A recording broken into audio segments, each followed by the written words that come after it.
Good morning, Namaskar. It's a moment of great pleasure for us, members of the Kathmandu University, to welcome you all to this August gathering this morning.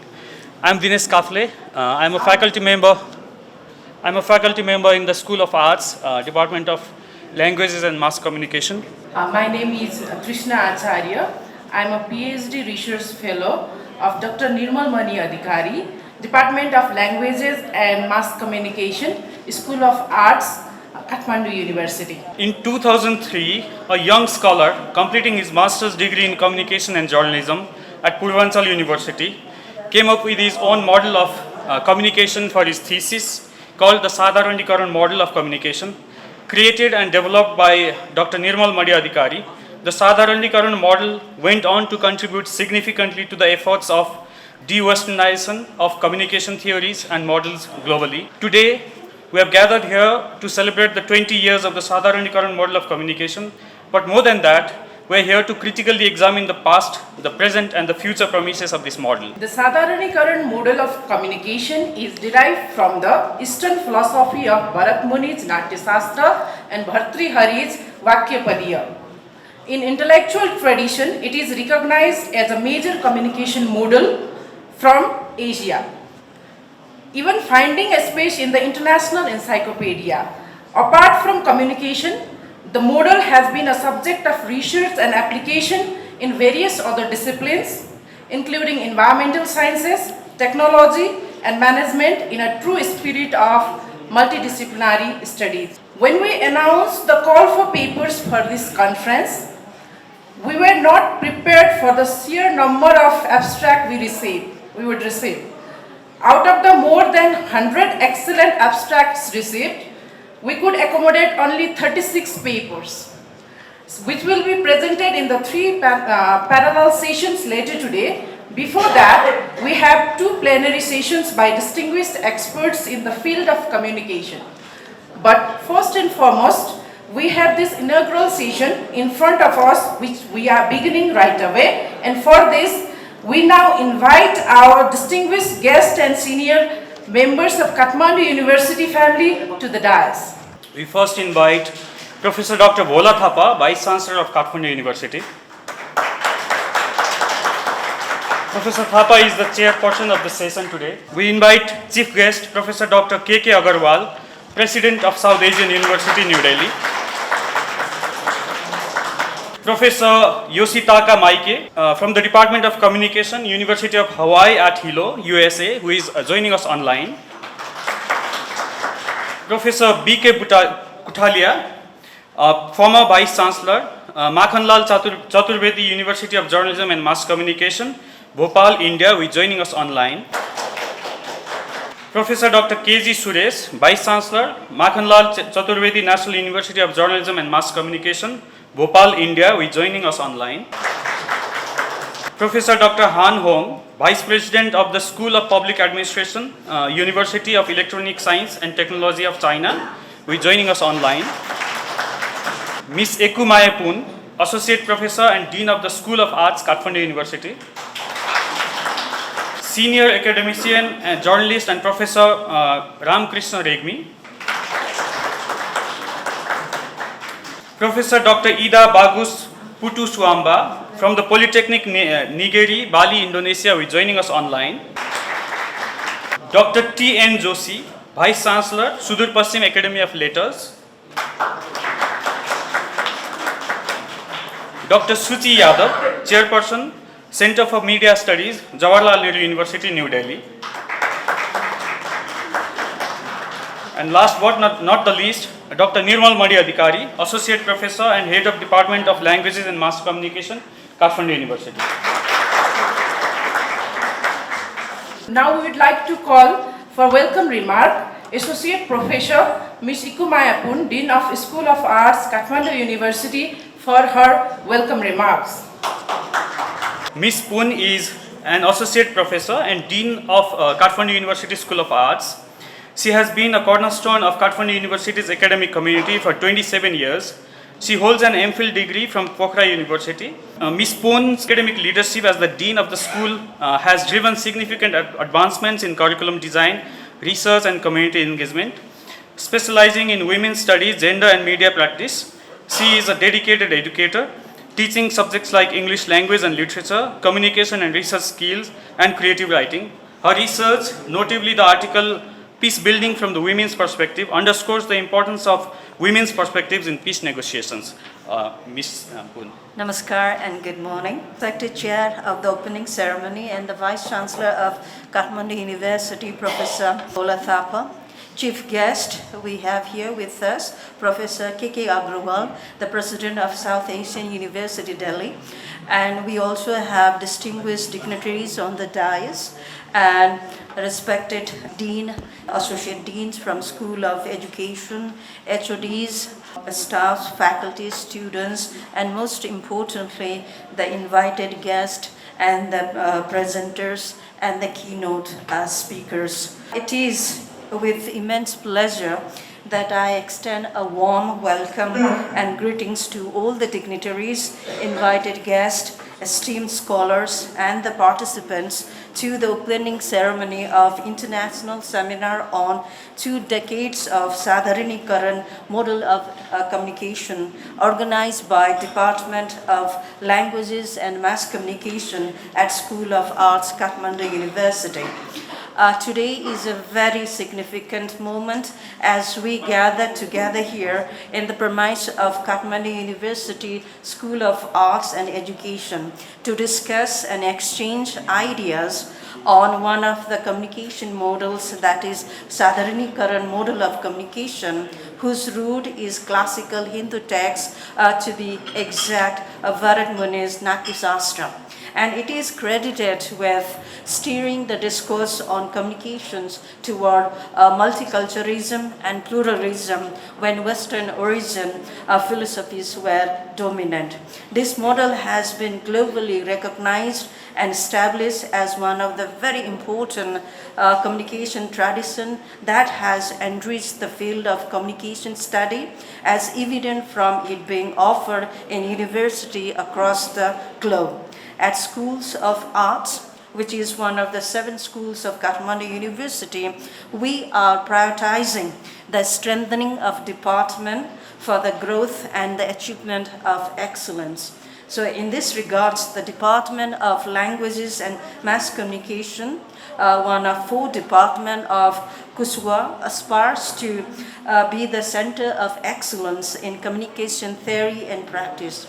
We are working towards promoting researches and collaboration at the department.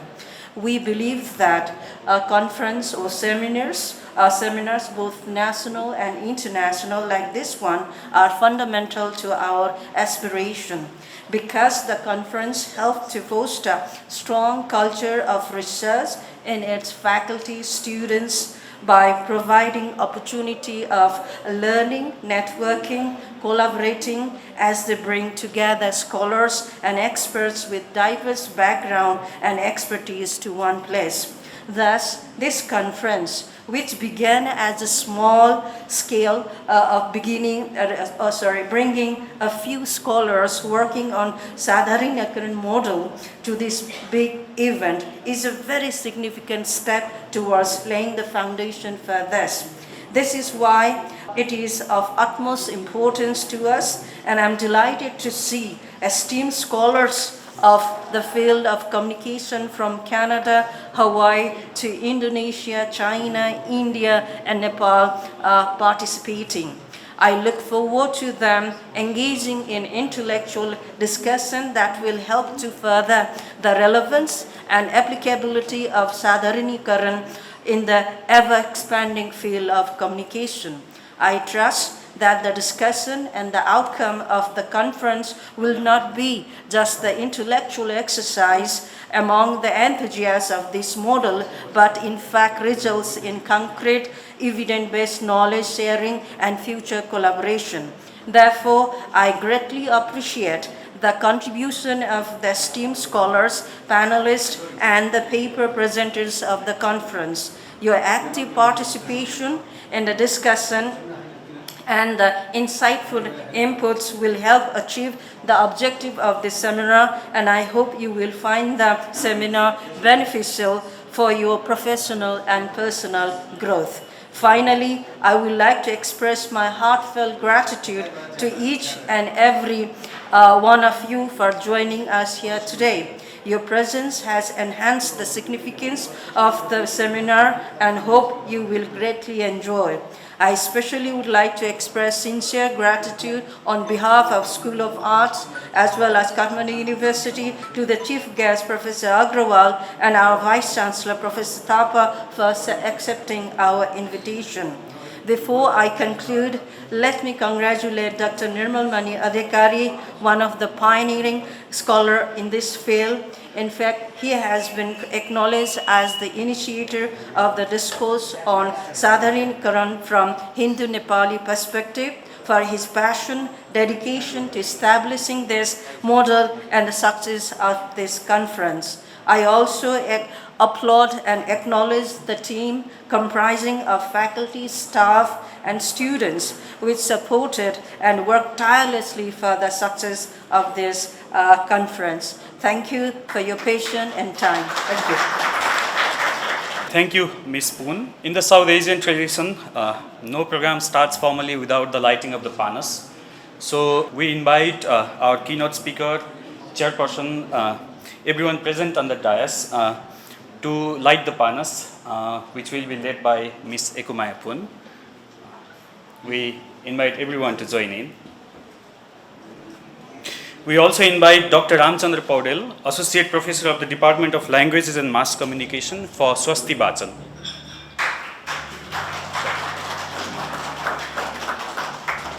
Om Shri Mangalamurtaye Namah. Om Swasti na Indro Vriddasravaha. Swasti na Pukha Vishwavedaha. Swasti na Staksho Arishtanemihi. Swasti no Brihaspatir Dadatu. Om Jauhu Shantirantarikshagun Shantihi Prithvi Shantirapah Shantirokharayah Shantihi Vanaspataya Shantir Vishve Deva Shantir Brahma Shantihi Sarvagnu Shantihi Shantireva Shantihi Sama Shantiredi Mangalam Bhagavan Vishnu Mangalam Garudadhvaja Mangalam Pundarikaksha Mangalaya Tanuhari Om Shantihi Om Shantihi Om Shantihi. Thank you, Dr. Paudel. Thank you, everyone. It's not time to sit down yet because we have the national anthem coming up. So we request the technical team to play the national anthem. Forward गर्दै तपाईँ मोबाइलमा छ सबै सबै आइसकेको तपाईँ आइसकेको छ हेर्नु है तपाईँ हेर्नु ओहो यो त कन्फ्युजन भयो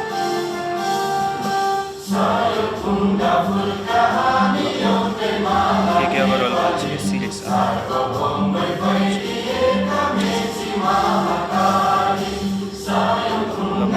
change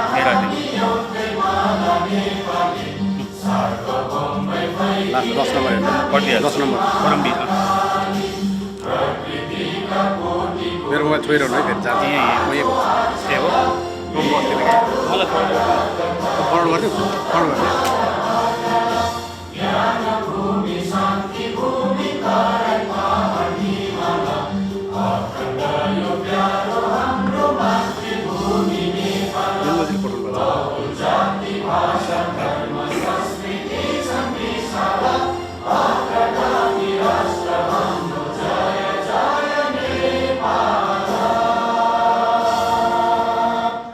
In this August gathering this morning, we also acknowledge the presence of various other dignitaries, scholars from Nepal, India, and various parts of the world. We have Dr. Trishu Sharma, Director of the School of Humanities and Social Sciences, Manipal University, Jaipur, India. We have Professor Dr. Sangeeta Thapalial, ICCR Chair, and Professor from JNU, who is attending Kathmandu University this semester. We have Aditya Kumar Shukla, Head of the Institute, MET School of Communication, MET University, Madhya Pradesh, India. We have Sarada Purohit, Associate Professor from Noida University, Noida International University, India. We have Dr. Bhanubhakta Acharya, Faculty of the University of Ottawa, Canada. And we have Dr. Parambir Singh, Assistant Professor, Department of Mass Communication and Media Studies, Central University of Punjab, Batinda, India. We believe that most of the dignitaries present here as well as professors, scholars, and students are well aware that the Department of Languages and Mass Communication serves as the institutional home for Bodhi, an interdisciplinary journal. I'm sure many of you have also contributed to the journal over the last several years. The journal was started in 2007, and 9 issues of the journal had been published until last year. From this year onwards, the journal has become a quarterly, and we are launching volume 10, issue 1, series 10, January to March issue of Bodhi Quarterly today. So we now request all the dignitaries present on the dais to launch the journal collectively. We request the volunteers to help the dignitaries with the books.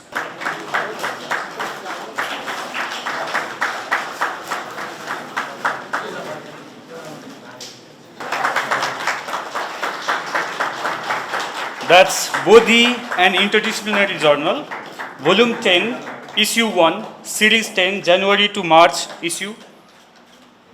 Thank you very much, professors. We now have a short introductory video for today's program. We request the technical team to play the video, please. Communication has been an indispensable part of human history. It has driven the making and breaking of civilizations for millennia.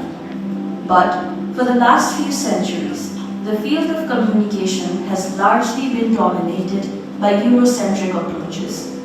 However, Eurocentrism is too limited in approach to explore the vast world of communication. So when I joined Masters in Mass Communication and Journalism, and when the reading materials were supplied to us, then I found that the reading materials, starting from the curriculum to textbooks, they were heavily questioned. So you may say indigenous contents were virtually absent.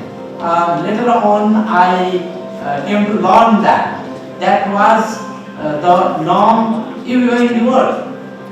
The discipline which is called communication, that was institutionalized in the US, and then a kind of linear expansion of that discipline happened to other countries. So Nepal was not an exception. It was the same in, let us say, other Asian countries or African countries or even South American countries.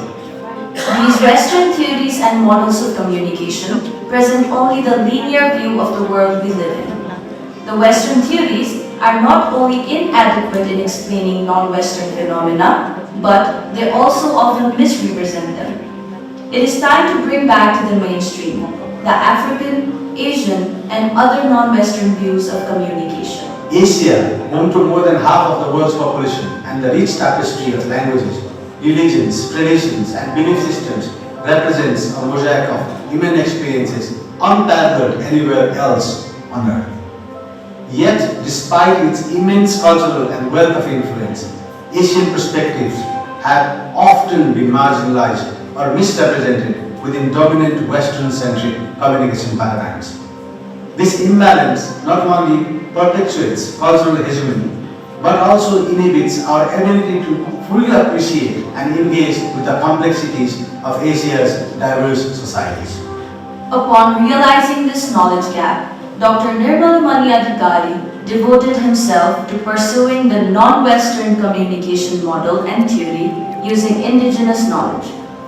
Dwelling upon the classical Sanskrit text, Adhikari proposed the Sadharanikaran model of communication. I kept on exploring, and I was exposed to an article by J.S. Yadav in which he discussed that the concept of Sadharanikaran may be useful for theorizing communication. In fact, it is relevant for this discipline, and that inspired me a lot. Then I continued, then I read Natya Shastra and Vakya originally. Then I came to know that I was explaining the Rasa in Natya Shastra. Bhattanayaka, in fact, theorized that Rasa Sutra and came up with the theory of Sadhana. And then I went further, taking further insights from Vakya as well, and in 2003, the outcome was the Sadharanikaran model of communication. Sadharanikaran model of communication, constructed and developed by Nirmal Mani Adhikari, represents the communication process from the Hindu perspective. It is a systematic, diagrammatic description of the process of attaining mutual understanding, commonness, and oneness among people. The model illustrates how the communicating parties interact in a system, that is, the process of Sadharanikaran, for the attainment of Sahridayata.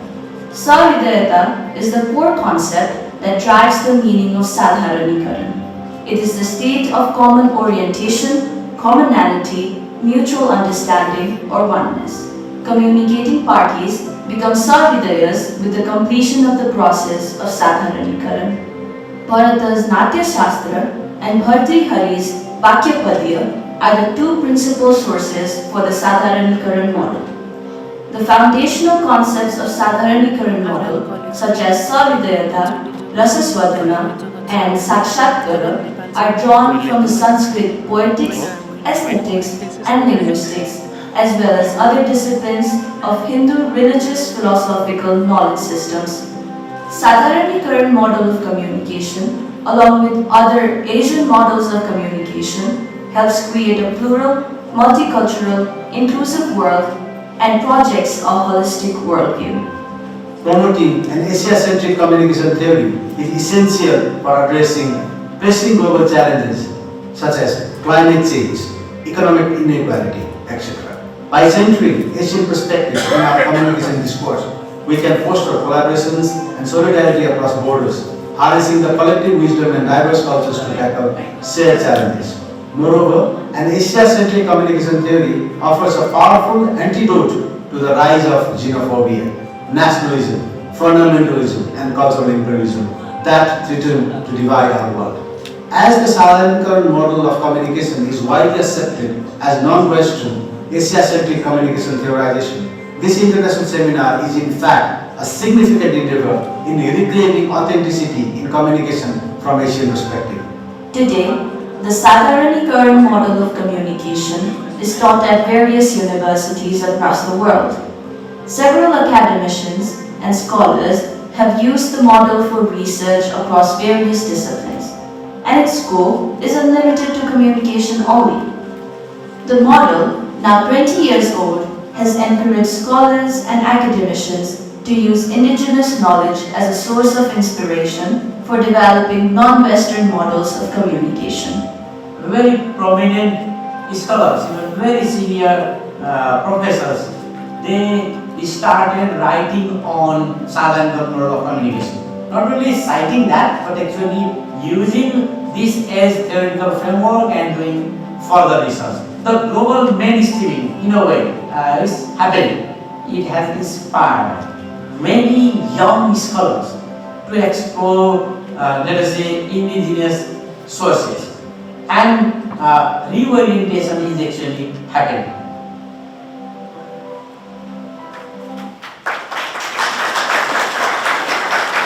Thank you very much. I can see the presence of many senior journalists and young journalists, many scholars of media, many practitioners and senior academicians. We would like to acknowledge the presence of senior dignitaries here. Some of them are on the dais, some of them are on the chairs. We would like to acknowledge the presence of Professor Dr. K.K. Aggarwal, President of South Asian University. Professor Dr. Sirish Kashikar, Director of National Institute of Mass Communication and Journalism from Gujarat. Professor Dr. Chandravanu Pattanayak, Director of the Institute of Knowledge Societies, Odisha. Professor Dr. Trishu Sharma, Director of the School of Humanities and Social Sciences, Manipal University, India. Professor Dr. Sangeeta Thapalial, ICCR Chair and Professor from JNU. Dr. Suchi Yadav, Chairperson of the Center for Media Studies, JNU. Dr. Aditya Kumar Shukla, Head of the Institute of MET School of Communication, India. Dr. Sarada Purohit, Associate Professor, Noida International University. Dr. Bhanuvakta Acharya from the University of Ottawa. Dr. Parambir Singh, Assistant Professor, Department of Mass Communication and Media Studies, Central University of Punjab. Professor Praval Raj Pokhrel, Head of the Central Department of Journalism and Mass Communication, Tribhuvan University.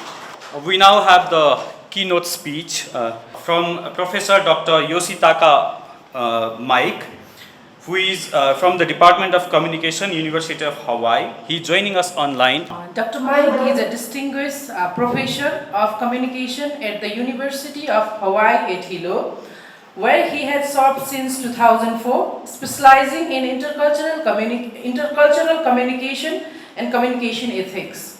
Dr. Mike holds an MA from Tokyo University in Japan and a PhD from the University of New Mexico. He is the founding theorist of Asia centricity, which centers Asian individuals and cultures in communication studies. His pioneer work has been widely cited and translated, significantly contributing to non-Western perspective in human communication.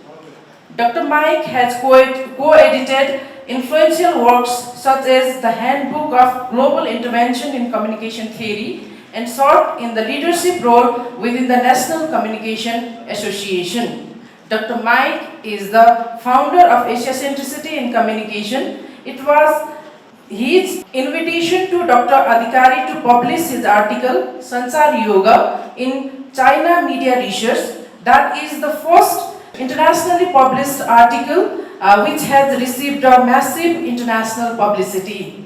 Now it's over to you, sir. Namaste from Hilo, Hawaii. Mr. Chairperson, distinguished guests, and fellow participants. It is my great pleasure and a rare privilege to join you in celebrating the 2 decades of Southern model of human communication. I would like to thank Dr. Nirmala Mani Adhikari for inviting me to speak on this special occasion. Professor J.S. Yadav at the Indian Institute of Mass Communication initially presented his paper on the concept of Southern Kaham at the East-West Center Seminar on communication theory from Eastern and Western perspectives here in Hawaii in 1980. I'm really glad that Dr. Adhikari and his colleagues and students carried on Dr. Yadava's theoretical legacy and have advanced it for further sophistication and refinement. I was excited to see a wide range of applications from AI to Gandhi-ji in this seminar's program. Title of my speech today is Can Asian Communicators Think? Asian centricity as a paradigm for decolonizing the Asian mind. More than 25 years ago, Kishore Mahbubani wrote a provocative article, Can Asians Think? In the national interest. And what he was asking in that article was, can Asians think independently of the West? Because we have been mentally colonized by the West. His question remains relevant today. As Dr. Ziauddin Sardar correctly pointed out, as long as we let the West define our future, we will never catch up with the West. Because we always live in the past of the West.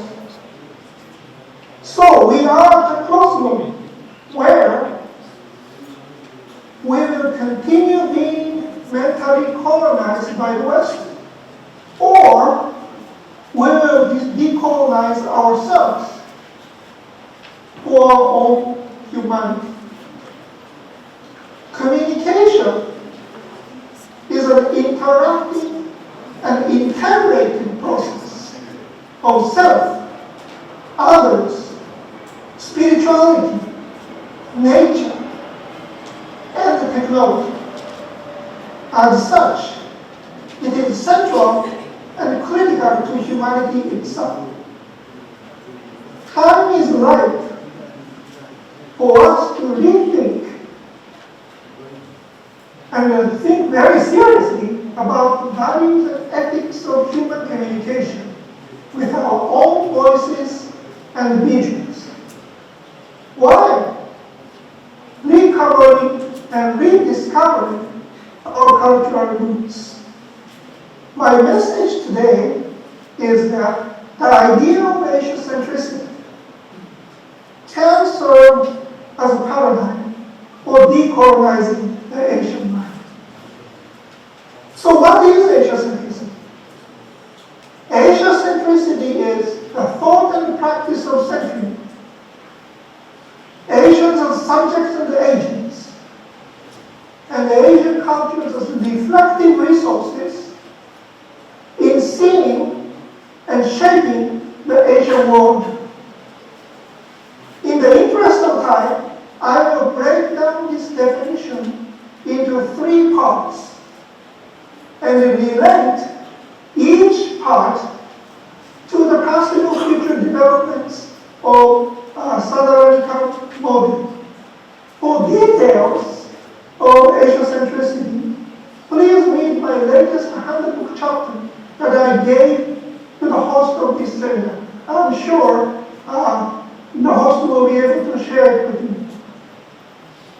The first part of my definition of Asia-centricity is the thought and practice of centering. In other words, Asia-centricity is the idea and act of centering. The most fundamental principle is that we do not marginalize Asian peoples and cultures when we talk about Asian world. Simple as that. Asian cumulative knowledge should not be a footnote or an appendix in the Asian context.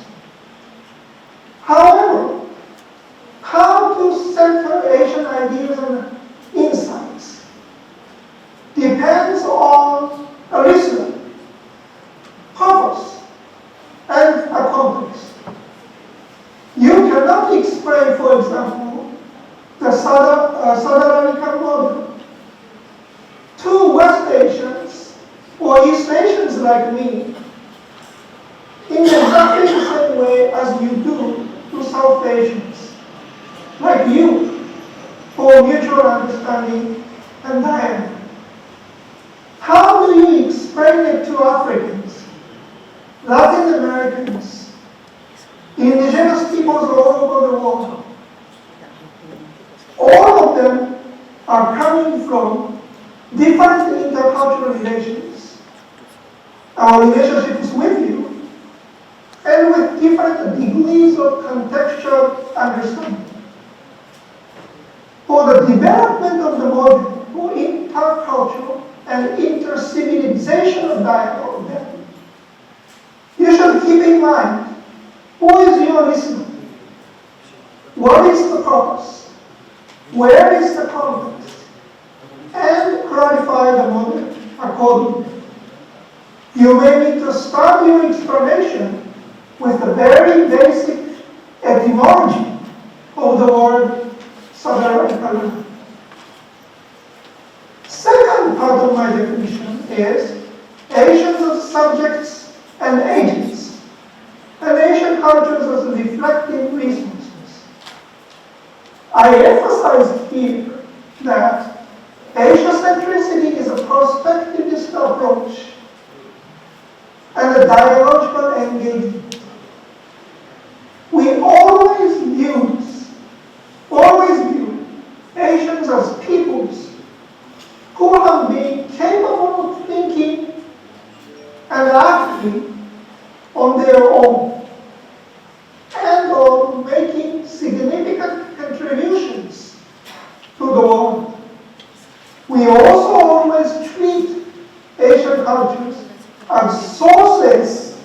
of ideas and insights. As a perspectivist approach, Asiacentricity is sensitive to from whose standpoints we are seeing the world. As a dialogical engagement with our own culture, we not only receive and reaffirm past Asian knowledge, but refine, renew it for the future. How does the seemingly same Southern American process look like from various social standpoints, such as gender, age, nationality, religion, or even mental or physical disabilities? How can we revive the model according to new challenges, such as the decline of civility, rise of distrust,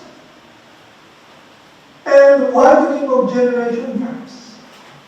In this regard, it is wonderful that some of you are evaluating the model for the digital age this afternoon. The third part of my definition is seeing and shaping the Asian model.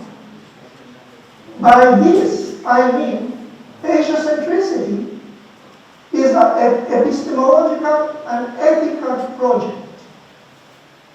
Asiacentricity strives to help people better understand Asia and at the same time improve the quality of life in Asia through intercultural and intracultural dialogue. I would like to stress the importance of comparison here. Asiacentricity does not ignore the West, but we engage in it. Indeed, we need to know the West to overcome our mental colonization. But we should not stop there. We should go beyond what I call comparative Eurocentrism. We should not only compare the Southern American model with Western models, but also Buddhist models, Islamic models, African models, Latin American models, Pacific Islander models.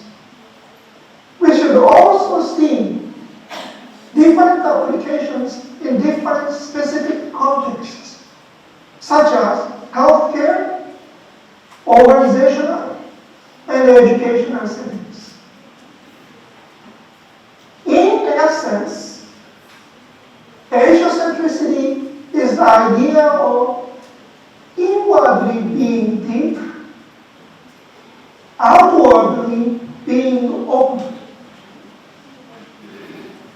In order to practice Asiacentricity or any other culture-centric approach, we need to know our own culture, have the mindset of embracing the best of our culture, and learn how to talk about our culture in relation to another culture, for intercultural equality and mutuality.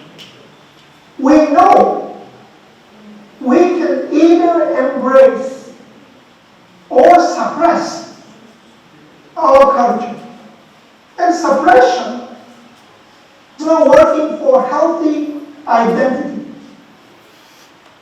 Moreover, by embracing all our cultures, we will achieve a balanced approach to 5 fundamental themes of humanity: namely individual liberty, social equality, civil order, benevolent community, and sacred love.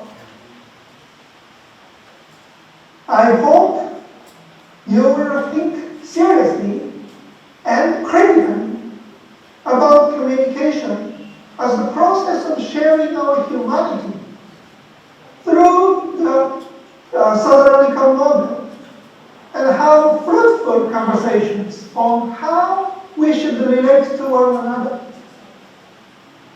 Nature, divine, during the rest of this seminar.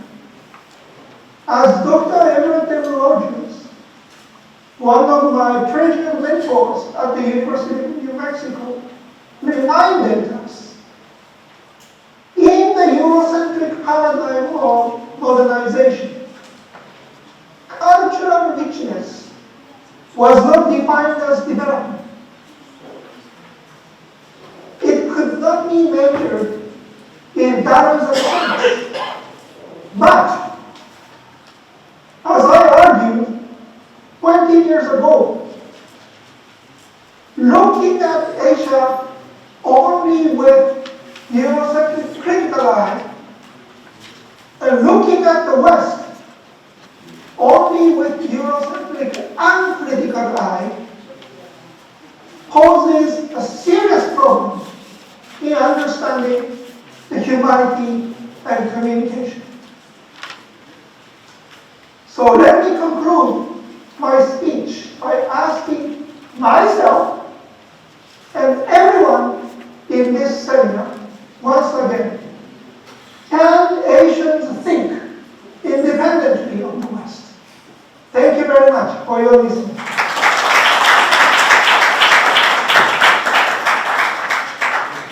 Thank you, Professor Mike, for enlightening us on the various epistemological dimensions of Asia-centricity and linking it with the Sadharanikaran model.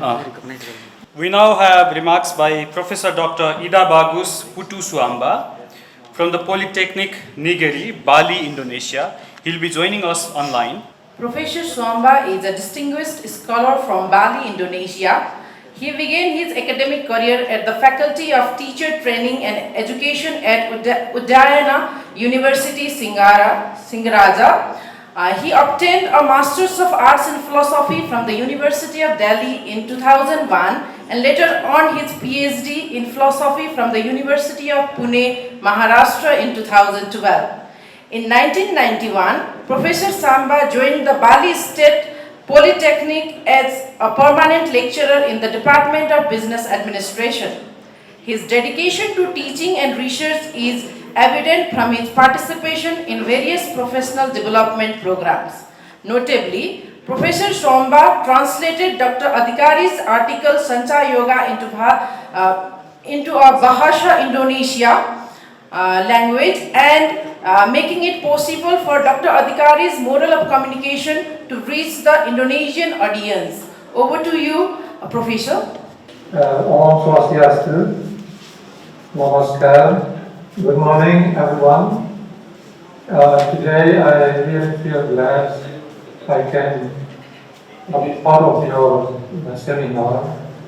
And in these times, I would like to say some appraisals as well as some critics on the system developed by Professor Adhikari. So, good morning all, distinguished guests, esteemed speakers, participants, ladies and gentlemen. We are coming from different cultural backgrounds, different countries. I see many of participants come from China, from Japan, and some of my colleagues also coming from Bali, Indonesia.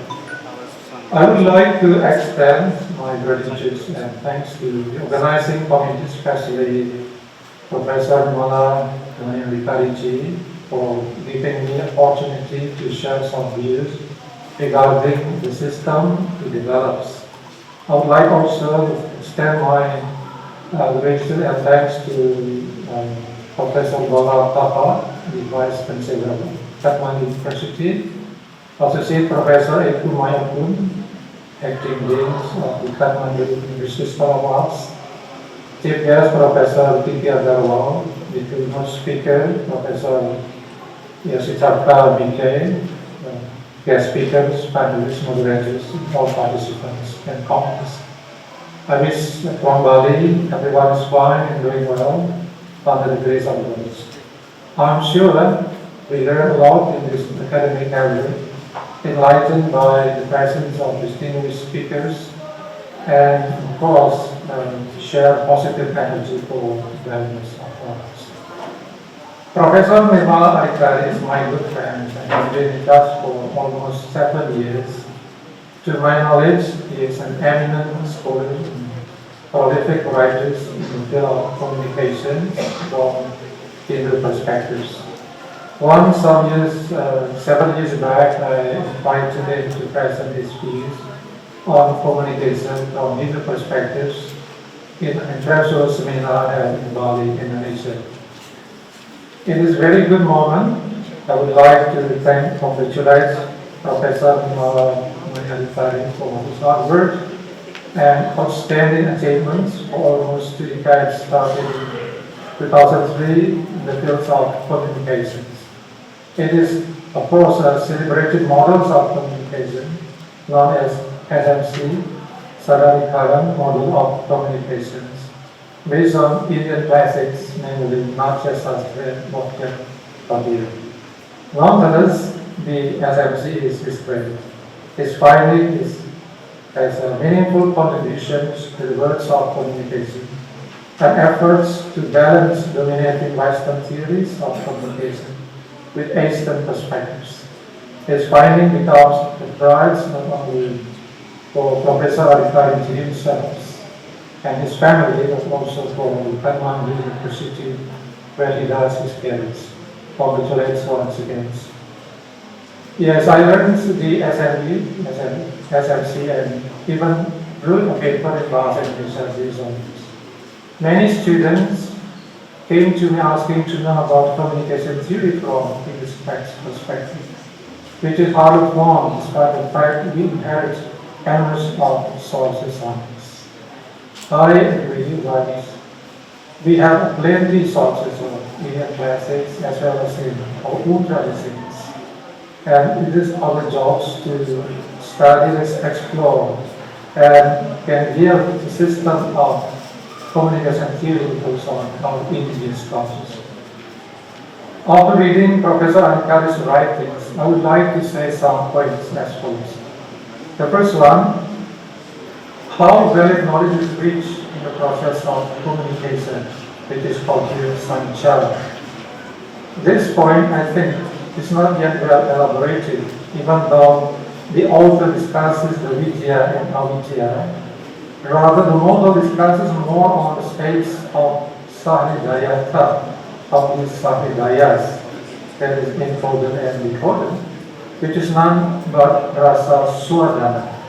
It is a feeling rather than a true and valid knowledge of Brahma. So rasa swadana is rich, is due to being successful in creating commonness or oneness of both parties, encounter, Vaishaka, and encounter, as a climax of aesthetic experience. The commonness is rich, is none but a feeling of rasa as the end of any process of communication. When true knowledge of vidya is said to be reached, it is a valid knowledge of Brahma. It is not rasa of feeling through either direct perception or chapsa, inference or anumana, or verbal testimony of sabda, or some other means of knowledge of Brahma. The SMC focuses on sabda only as the inputs of information by which the process of communication sanchar can take place. Brahma is used or operated to reach Brahma of valid knowledge, not a rasa of feeling. Validity of knowledge is addressed to true knowledge, not rasa feeling, since it is changeable at any times when environment stimulates to access these changes. How can we prove a rasa of true knowledge, despite the fact, as Taittiriya Upanishad says, that the highest knowledge is rasa or rasa vaisa. So when feeling in the form of rasa swadhana is reached, the question of collective knowledge is missing. To know and to feel are two different things. Secondly, the goal of communication is to achieve what is called rasa swadhana, that is moksha, which is man's ultimate goal of life, and one experience release from bondage. This can be Jivan Mukti or Vedanta Mukti. Now, with reference to common life, which is heterogeneous, sahidaya, cultural or religious background, how can this model be used to reach commonality in our mundane life? In this case, we need to differentiate between what is called Abhyudaya and Nisrayasa, which has the later referred to by the SMC. The former still requires some kinds of models for explanation. This is imperative since life is not only mental or spiritual, but also secular. There are three dimensions of life, as the Samkhya Darsana says: Adi Bhautika, that is physical or mundane; Adi Daivika, that is mental; and Adhyatmika is spiritual. The Adi Bhautika, physical or mundane domain is not approved, as I think, by the SMC. The third one, when this point can be clearly explained, we expect that the model can be used in social sciences, like in marketing, management, teaching, etc., which has been touched by Professor Yoshitaka Miki just now. So I think there are some points we need to be considered by Professor Adhikari when improving again the model. So I think it's all my brief presentation highlighting on the validity of knowledge. Thank you for your attention and the nice seminar. I'm closing with all. Thank you. Thank you, Professor Swamba. We now have remarks by Professor Dr. Han Hong, Vice President of the School of Public Administration, University of Electronic Science and Technology of China. He's joining us online. Professor Han is a distinguished academic and media professionals with expertise in communication, public administration and literature. With a PhD in literature and arts from Sichuan University, Professor Han's academic journey has been marked by a commitment to exploring diverse research fields, particularly focusing on communication dynamics in the Trans-Himalayan region and Tibet-related topics. Professor Han is currently serving as the Vice Dean of School of Public Administration at the University of Electronic Science and Technology of China. Notably, Professor Dr. Han is on the advisory board of Bodhi, an interdisciplinary journal. His institution has a partnership with the Department of Language and Mass Communication, School of Arts, Kathmandu University. Over to you, Professor. Dear Professor Bola Thapa, Ms. Akil Maya Pang, and Dr. Nirma Mani Adhikari, and distinguished guests, dear students, good morning. It's my honor to attend this international seminar on the decades of the Sadavikara model of communication. And I'm Professor Han Hong from the University of Electronic Science and Technology of China. Just as Professor Weimel desire to emphasize that at this stage in the development of the scholarly study of communication, it is indeed important to explore the concept of communication that have been formulated in Western societies as a means of promoting a greater degree of understanding of the nature of human interaction. The topic of my speech today is China's communication thought and Oriental wisdom. I intend to share with you about the Chinese communication thought in the process. Chinese communication studies originated in the late 1970s.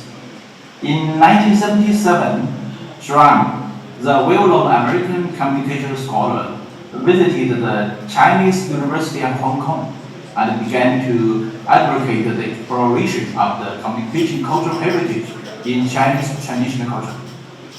He visited to China in 1982, inspired the rise of communication study in China. China's communication theory is rooted in the traditional culture of China, which includes Confucian ethics, Taoist dialectical thinking, and communication thought of the Zen Buddhism. And there is a summary and embodiment of the Chinese communication culture. Compared with Western communication theories, Chinese communication theory has obvious differences in cultural origin, value orientation, thinking method, expression mode, and the scope of application. And it's an original paradigm that is obviously different from Western communication theories, and also a little bit different from the Radikara model of communication. Like Western communication theory, exists in the form of a model. But Chinese communication thought is more like an expression of thought, different from the Radikara model of communication. Chinese communication thought has a strong circularization feature, which is a philosophical reflection based on the summary of people's life experience. Meanwhile, expressed with Chinese idioms, proverbs, and common sayings. To a great extent, the starting point and the dissertation of communication activities are morality, different from empirical school and critical school. Chinese culture emphasizes self-cultivation. Chinese communication theory focuses on how to build a harmonious life, a harmonious society, and a harmonious universe through communication activities. The general orientation of empirical school and critical school is to improve social ecology and cultural ecology through the transformation of media ecology. While the general orientation of Chinese communication theory is to optimize social relations through the coordination of interpersonal relations. So the tradition of Western communication pays more attention to outward transmission, which shows a strong transmission subjectivity. Compared with the tradition of transmission in modern Western communication study, Chinese people pay more attention to the concept of the reception. The discussion on the inward spread of wisdom in China cultivation can start with Confucianism, Taoism, and Buddhism. Emphasize harmonious spread.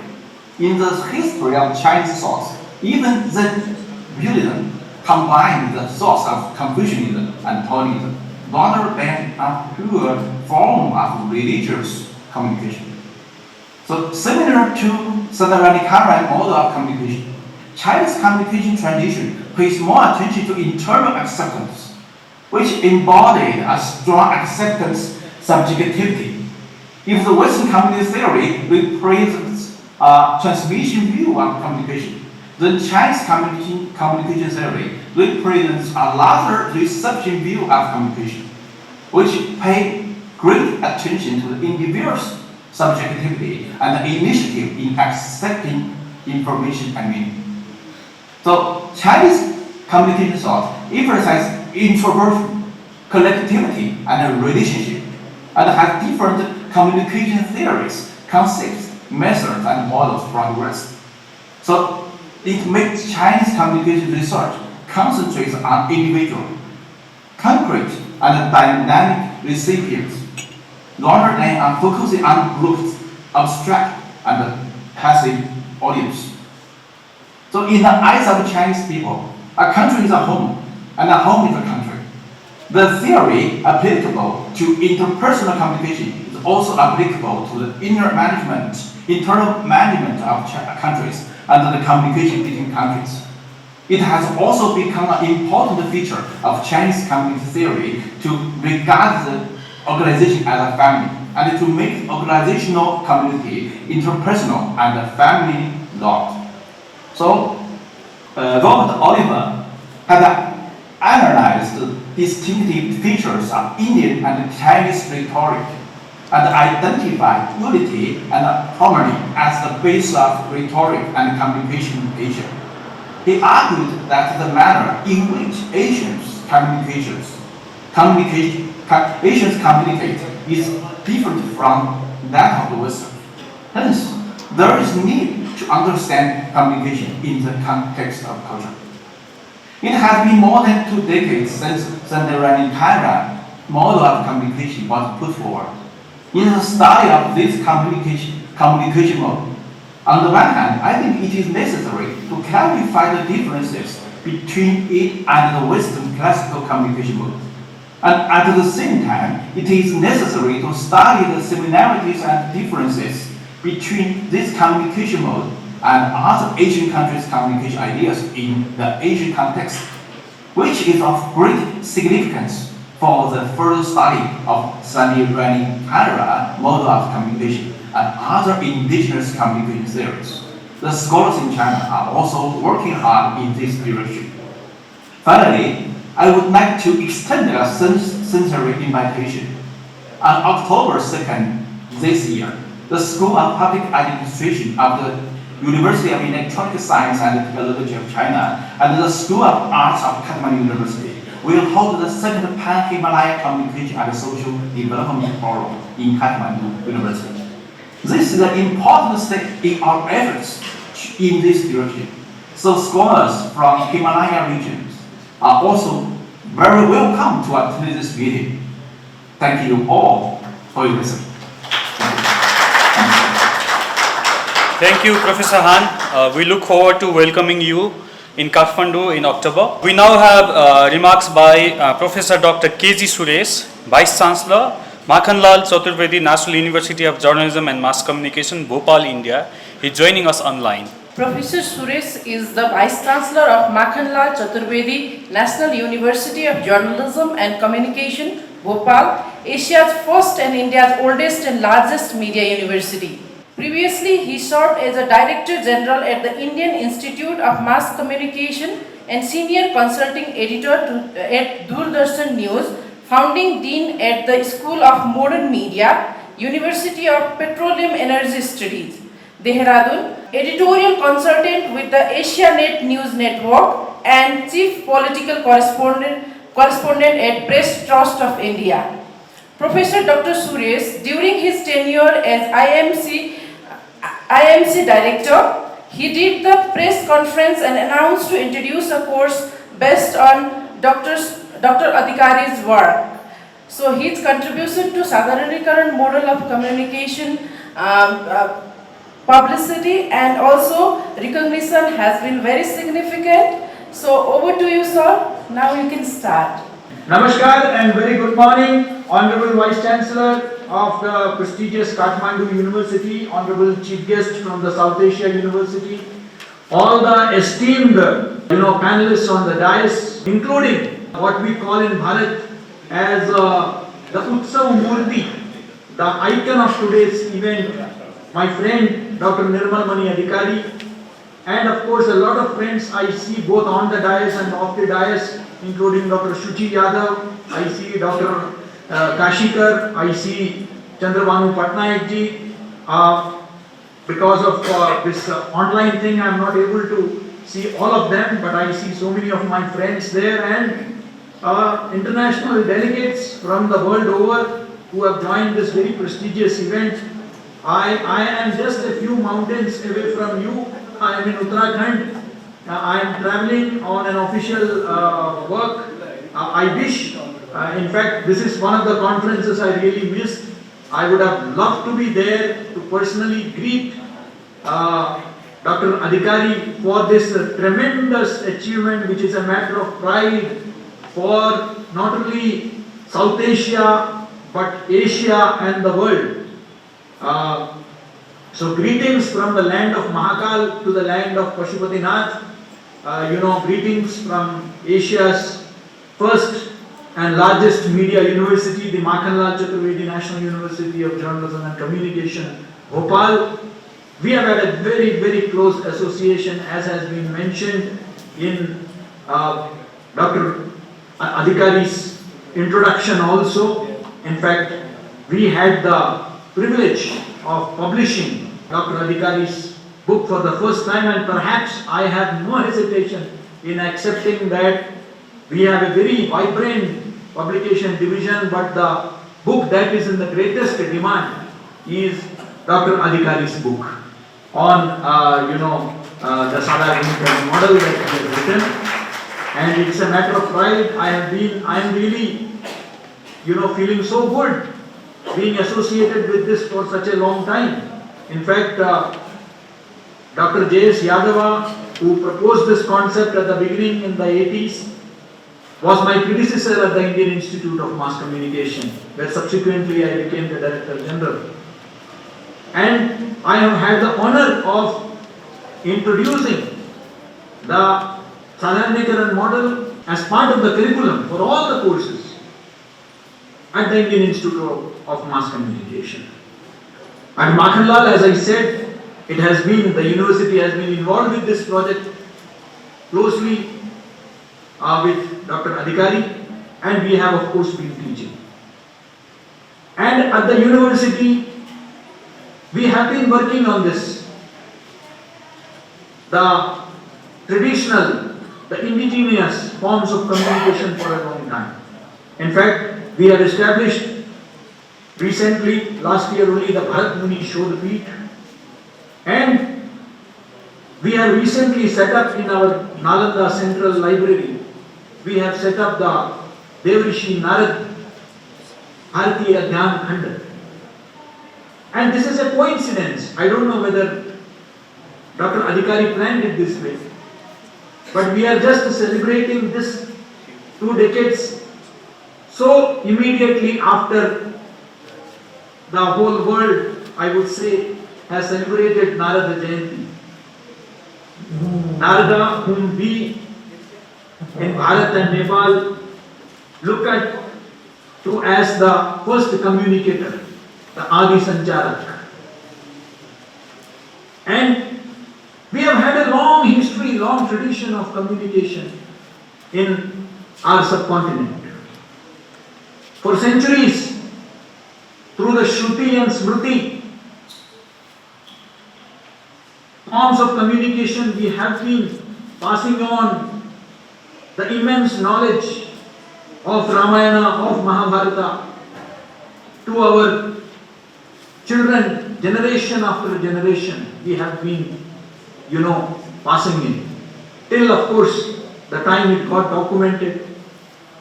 And the world over, you see that the impact of those epics, which has left its deep impact, not just Ramayana and Mahabharata, the Panchatantra, the Jatakas, across the world, in China, in Southeast Asia, wherever I have traveled. I was few months back in Thailand, in Ayutthaya, which has been named after Ayodhya. We have seen the deep impact of the South Asian cultural values, which has influenced not through aggression, not through conquest, but through its soft power. When we talk about Sadharanikaran, I don't look at it, frankly speaking, as something which has been conceptualized or is being presented as in competition or in rivalry to the Western models. No. I won't even call it, I would rather go a step beyond that of calling it decolonizing, as some of the esteemed speakers have referred to. I would say humanizing the mind. Because we have been only talking about the Eurocentric concepts. And this is giving a human,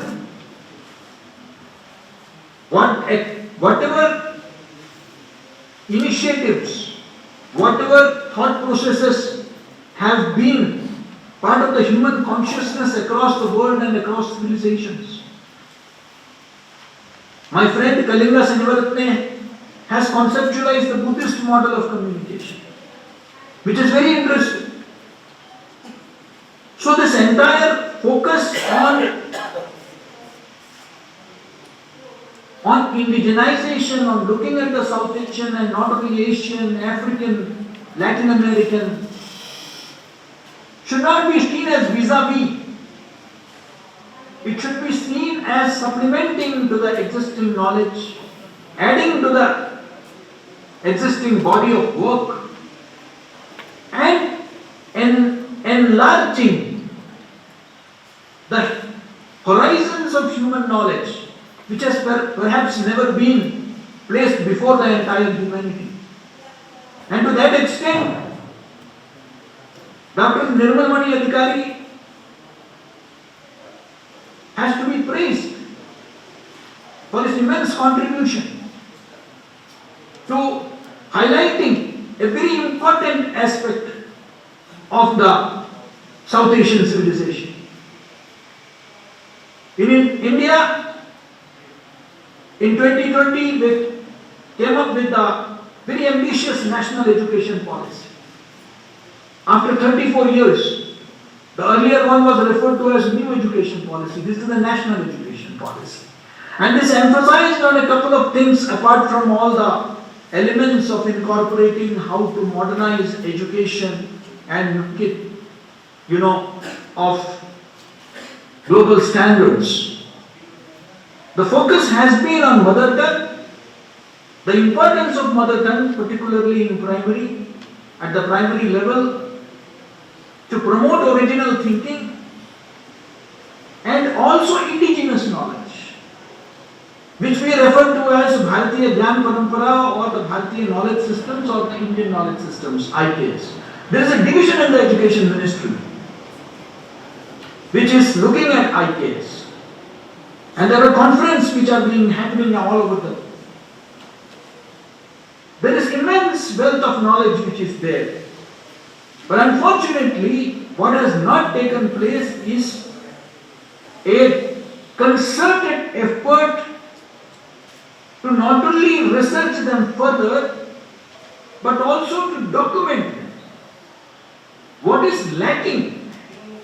Because a lot has been said about Sadharnikaran, so I need not dwell at length on that, because the whole day is going to be spent on discussing that.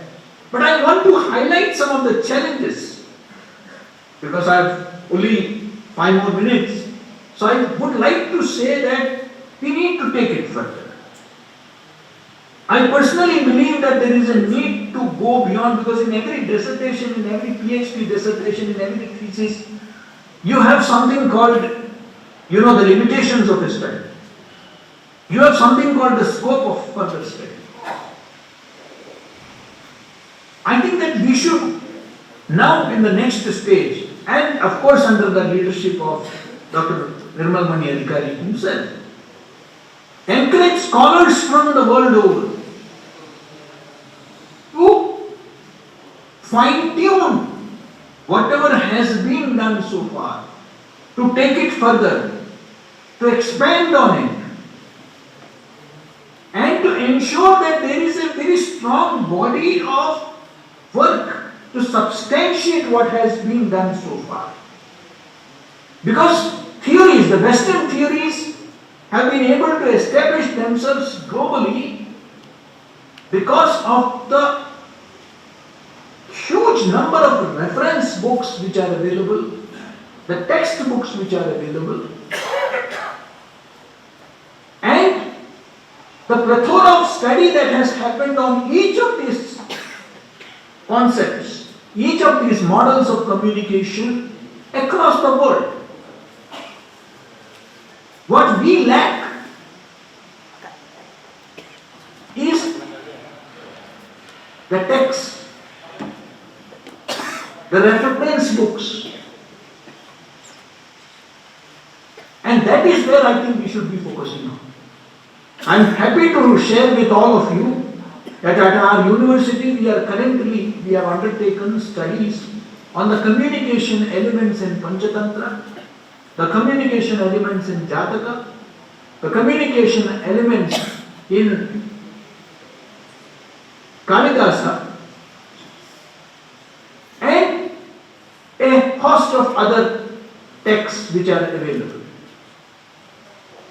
As we are going to declare our PhD seats very soon, we plan to dedicate a few seats only for research in what is, as per our NEP, the Bharatiya Jnana Parampara or the Indian knowledge system. That's what we are planning to do. Because now the next step towards establishing these concepts is to come up with standard textbooks, reference books, and of course a lot of research papers and citations in journals across the world. There has to be a concerted effort. Only then and I'm so glad, Dr. Adhikari, that's why I said I'm missing this conference. I wish I could be there, where there are so many scholars who have applied their mind, who have studied in depth the Sadharanikarana model, and have come up with really brilliant ideas. There is a lot of scope for give and take. And I'm really happy that this Manthan, is happening in Kathmandu, where there's a lot of exchange of ideas on how we can take it further. We have had a very rich communication tradition, as I mentioned about Devrishi Narad, taking it further, whether it is the Bhagavad Gita, whether it is the Prashnottari, Adi Shankaracharya, whether it is the dialogues, the conversations between Yama and Nachiketa, between Yudhishthir, between Krishna and Arjuna, between Adi Shankara and Mandana Mishra. There are so many, dialogues. There are many conversations which have happened over the centuries which need to be studied afresh from the current perspectives, so that we enrich this current model, which is currently based out of two texts by Bharat Muni and Bhartrhari primarily. I am sure that there are similar elements in a lot many other texts which need to be studied, codified, documented, and published. I am sure that, confident that basically I came because I felt that I should not miss out, at least online, this very important event.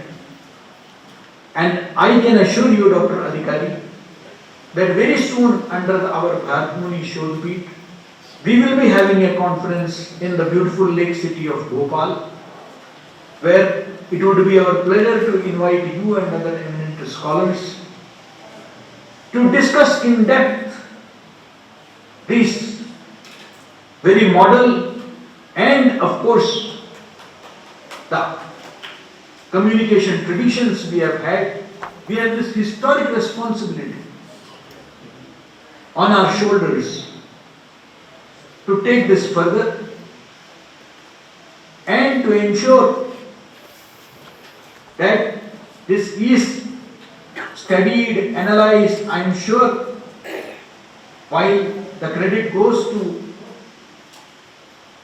Dr. Nirmal Mani Adhikari for bringing it to this stage, I am sure that international scholars will take it further, and this would become a globally accepted model in the coming days, which would fill us with immense pride in the coming days.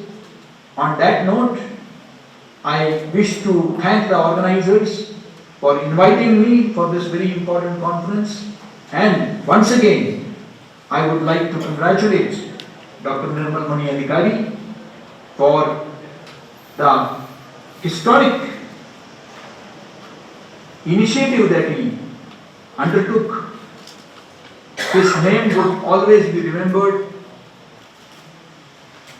in the annals of promoting indigenous knowledge across the world. Thank you so much. Namaskar. Thank you, Professor K.Z. Suresh. We now have Professor B.K. Kutiala, former Vice Chancellor, Makhanlal Chaturvedi, National University of Journalism and Mass Communication, Bhopal, India. He is joining us online. Professor Kutiala is a distinguished figure in media education, having served as a Vice Chancellor of Makhanlal Chaturvedi, National University of Journalism and Communication, Bhopal. With over 45 years in the field, his career includes significant roles at the Indian Institute of Mass Communication, Kurukshetra University and Guru Jameshwar University of Science and Technology. He has been instrumental in establishing academic programs and research methodologies, specializing in organizational communication, media research and online education. He had authored over 100 research reports and papers and contributed extensively to media through articles, radio television programs recognized with the awards like Chanakya Award and Vedic Ratna. He continues to impact media education and research, advocating for the integration of Indian values in media and new models for media convergence.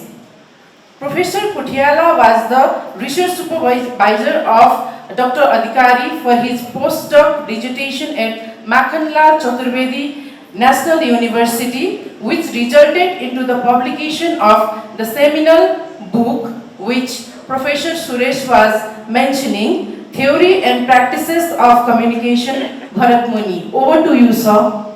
My special namaste to Professor K.K. Aggarwal, who is chairing this inaugural session on the 20 years of the concept of Sadharanikaran.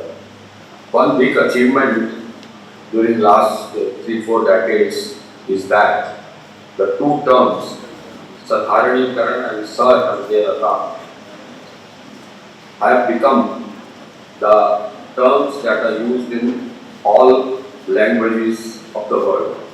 They have been accepted as untranslatables from Sanskrit to any other language, so they are being used as they are available in the original text of Sanskrit.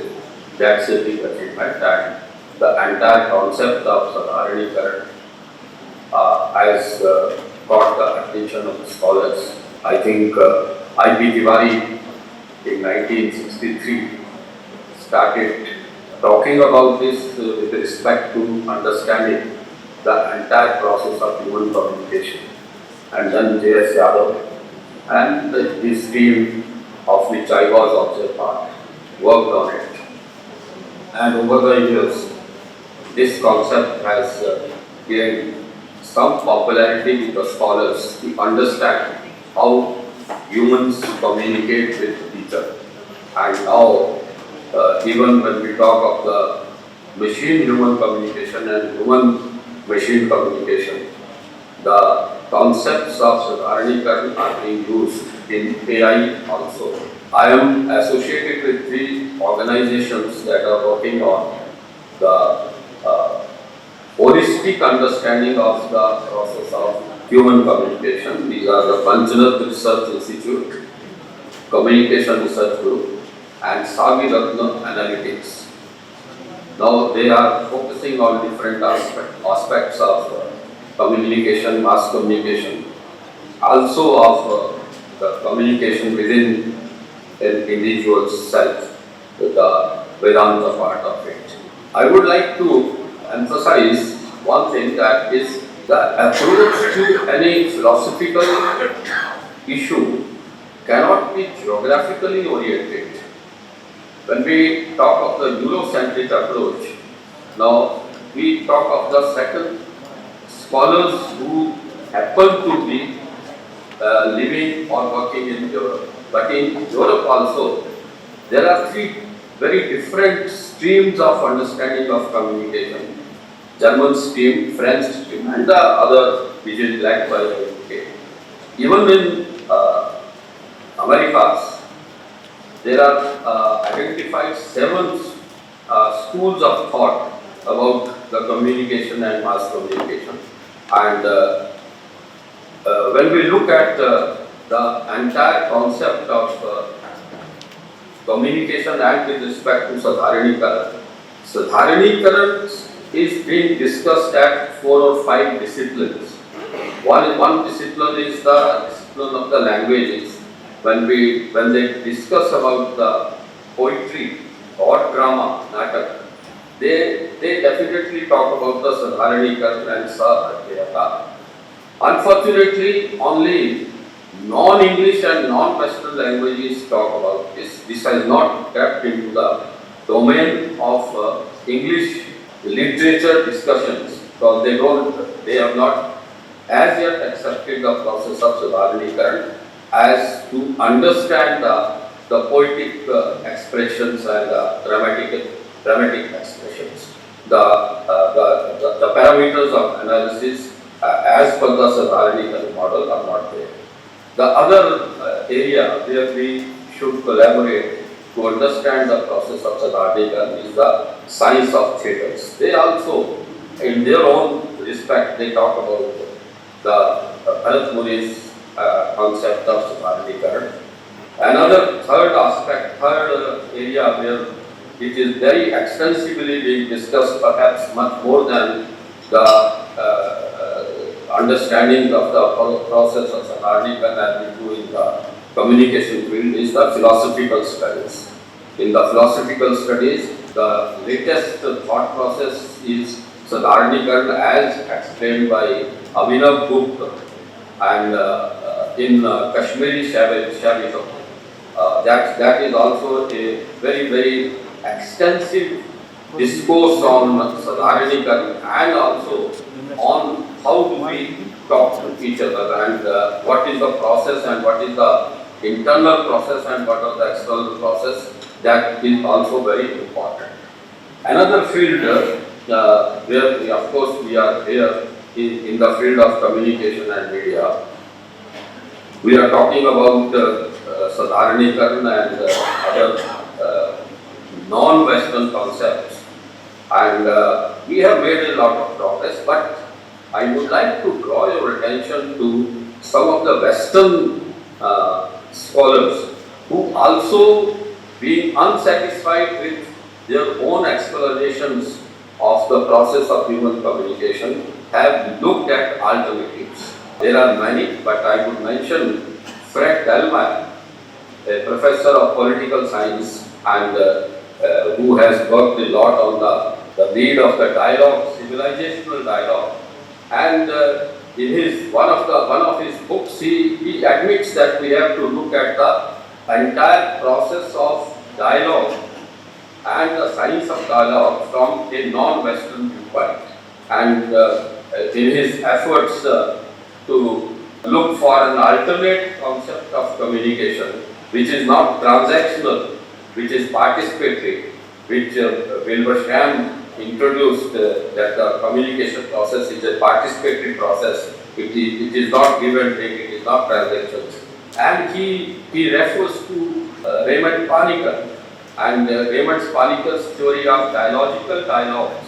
He has referred to it, and in dialogical dialogue, although the term Sadharanikaran has not been used because perhaps Elmire was not exposed to the Bharat Muni's Natya Shastra and other things, but he talks about the entire process of dialogical dialogue and perhaps referring to the practice of what we had in our country traditionally, that is Shastrat, the parampara of Shastrat, and the parampara of asking questions and seeking answers. And another area where this concept of sharing of the whole thing has crept into is the quantum physics, where the subatomic particles behavior is to be understood. And when we find that this wave particle duality and the unexplained relationship between the particles, subatomic particles that are miles apart, they seem to be related to each other, and then the concept of Vedanta creeps into it, and the entire process of communication gets into the whole process. Like the Fred Delmeyer said, talks about the whole concept of how separatism and togetherness, they can live together. He talks about it, and when we talk about the whole thing, then integrated humanity, when he talks in his book on integrated humanism, he talks about the commonality of the thought process. Perhaps these are the areas where we have to look into it and not outrightly reject the entire Western concept. When we talk of the Sadharanikaran, can we ignore the Frank Danzig model of helical spiral of communication process? We can't. Can we ignore the Willershram's model of participatory communication? I don't think we can. So, when we look at the entire process of human communication as a holistic study, not a study restricted to different disciplines, but as a holistic study, samagarta se, when we look at it, then it happens that there is a huge knowledge available on the process of human communication, where Sadharanikaran is one of the elements of communication, and the end result perhaps is Sahardayata. Desired end result is Sahardayata. Because we all know in human communication, we know that you cannot not communicate. Even when the decoding and encoding process are different, then even then the communication does take place.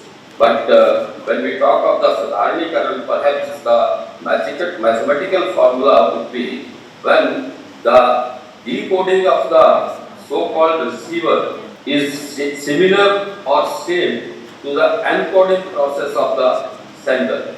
That perhaps is the crux of the whole Sadharanikaran model, and the conferences like this, where we discuss specific concepts, as I can see that it draws people from all disciplines, but more people should be involved in talking about it, so that we can evolve a total holistic model of communication to study how humans communicate, and what is going to be the future of communication when the technology has become so convenient and so facilitating that the barriers of geographical barriers are that, the distance is that, the time is that in the terms of communication, and perhaps we have to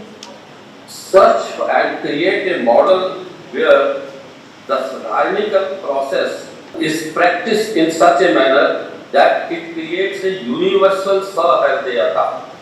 A universal Sahardayata, that means there is a commonality of thought process amongst the human beings, but the basis of that commonality is that we not only tolerate the other viewpoint, but we accept and we welcome the alternate viewpoint also.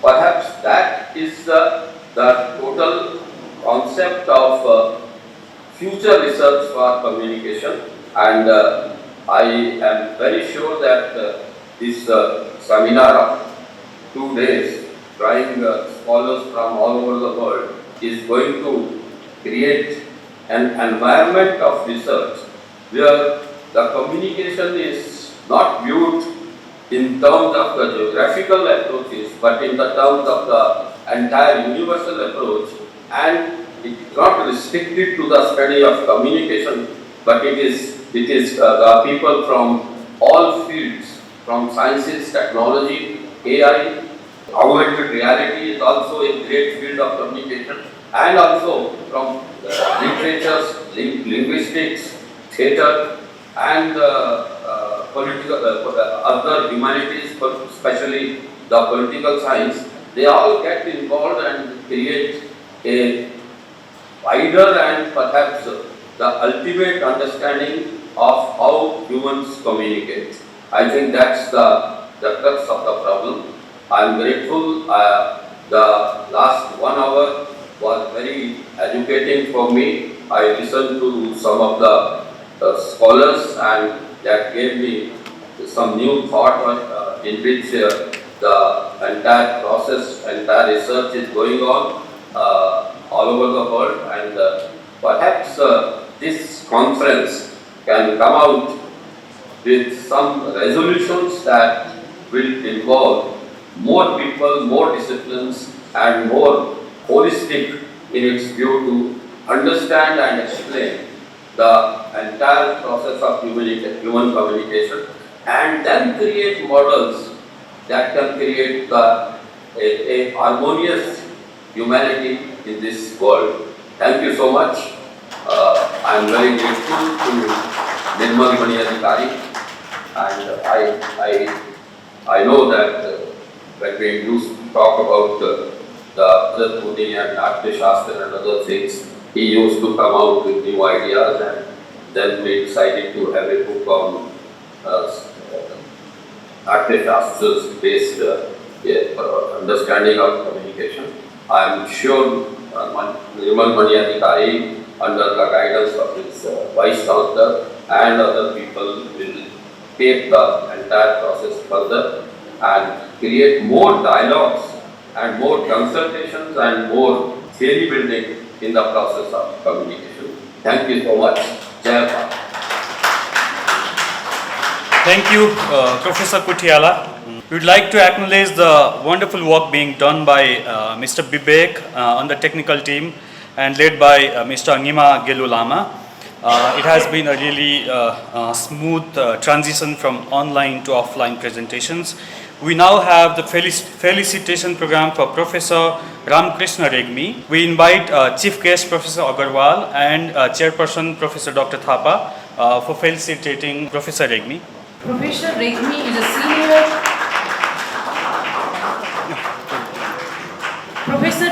is a senior journalist and renowned media expert. He is a professor of media economics and the chair of School of Humanities and Social Sciences at Kantipur City College since 2000. Professor Regmi is one of the pioneers, the best known and the most reputed media scholars of Nepal.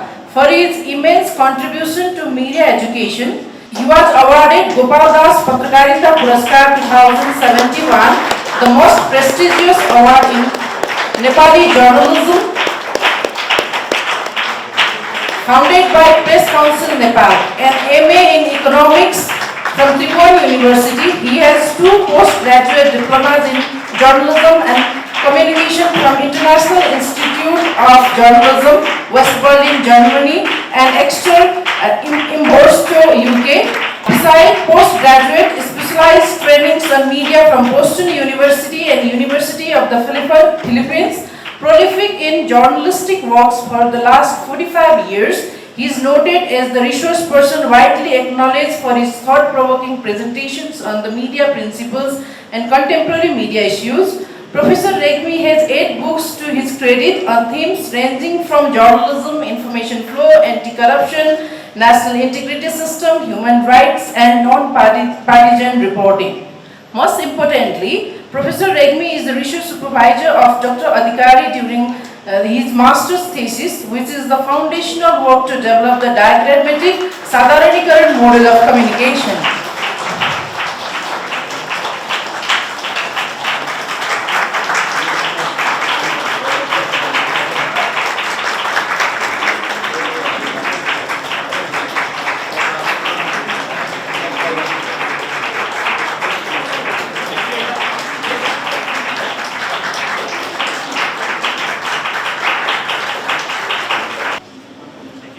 Thank you.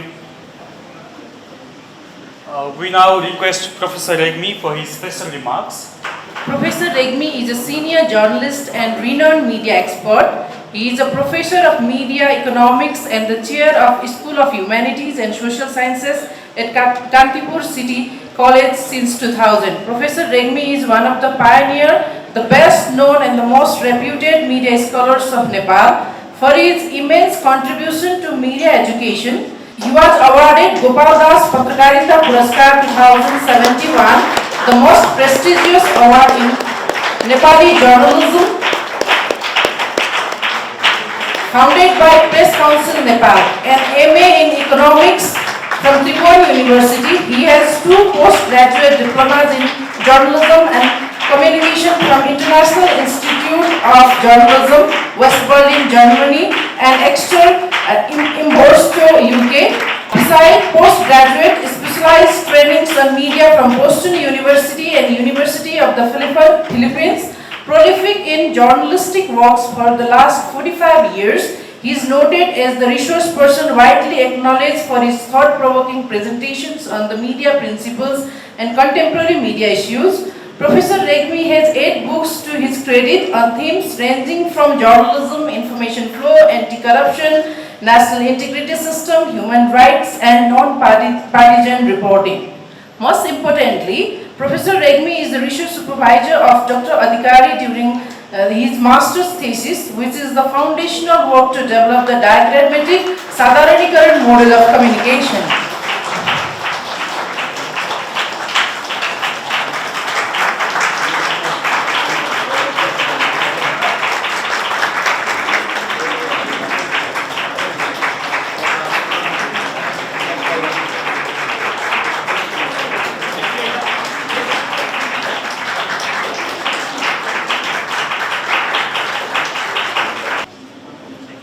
Thank you.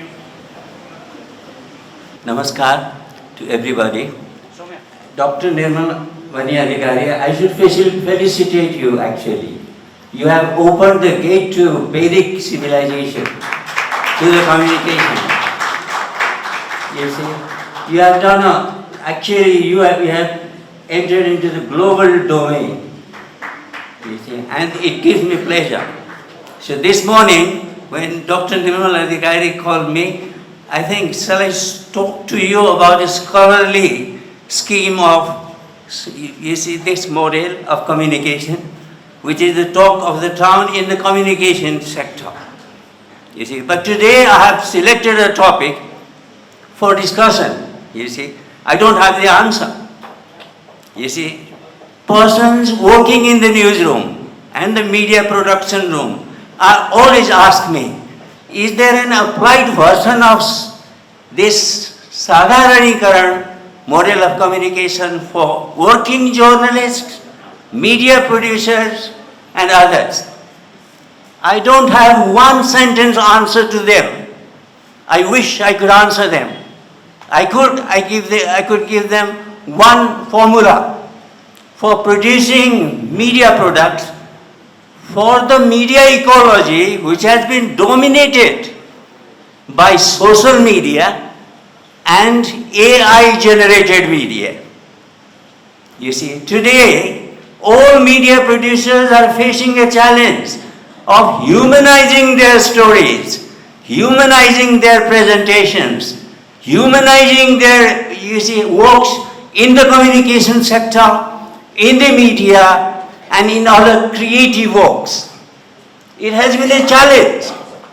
I'm glad that Dr. Nirmal Adhikari, studying all the rishi knowledge of Vedic civilization, found out this Sadharanikaran model and gave us at least, there are various elements, I don't have time to elaborate on what he has done for them, but I would like to take only three. One of them is the Sadharanikaran is rapport, establishing a rapport. Some people call it inter-relationship only. You see, the latest phraseology in media these days, putting everybody on the same page. Dr. Nirmal Adhikari, this model of communication actually seeks to put all communication participants or partners on the same page. And unless you do that, communication will not be complete. The senders will not reach the receivers. The receivers will not get the senders. The message will be lost. You see, so if you ask me, the problem facing modern society is communication problem. Senders send their message and they are happy they have sent their message.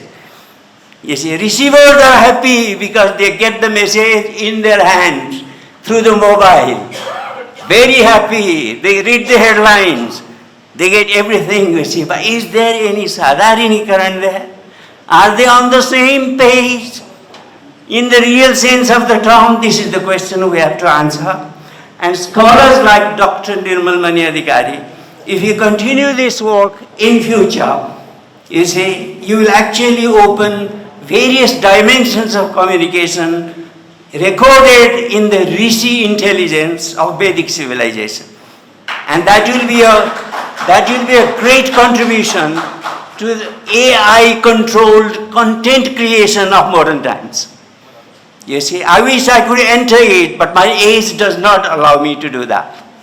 So I'll be happy if any young Nepali or any other person try to explore, you see, the Vedic civilization knowledge and bring it to the communication world so that communication would be very successful. And because of that, the culture and society will develop as expected, you see. So this is our, so as for felicitation, thank you very much. You see, usually I do not attend any felicitation ceremony, but this time I thought because it has covered 2 decades, you see. So he has the explanation of, you see, Sadharanikaran model of communication. I have the tail of this one, you see, how it evolved, you see. As it came into the communication sector, you see, people questioned it. Another type, another model of communication. But that another model of communication today has been the topic for various universities. Various scholars have written about it. I don't have to explain them. You see, it has already been mentioned. You see, the earlier speakers also said humanizing. In their attempt to humanize, they approached this Sadharanikaran. So I should have felicitated you for that, you see. So I'm very glad that this process should go on. So as you go on discussing in a scholarly manner various dimensions of Sadharanikaran, you will explore various other issues also. Those issues, you see, facing the media workers, those issues facing all the message makers, you see, those who are messaging are lost today. Lost in various ways. Communicators of modern times should guide them to at least not to be lost. You see, they should not be happy only because they have messaged, you see, the message is successful. It is not so. Messaging has been a challenge today, and we'll have an answer to them if we continue our research in communication, especially through the Vedic knowledge, you see, incorporated in various types of Rishi knowledge or Rishi intelligence. Okay? Thank you very much.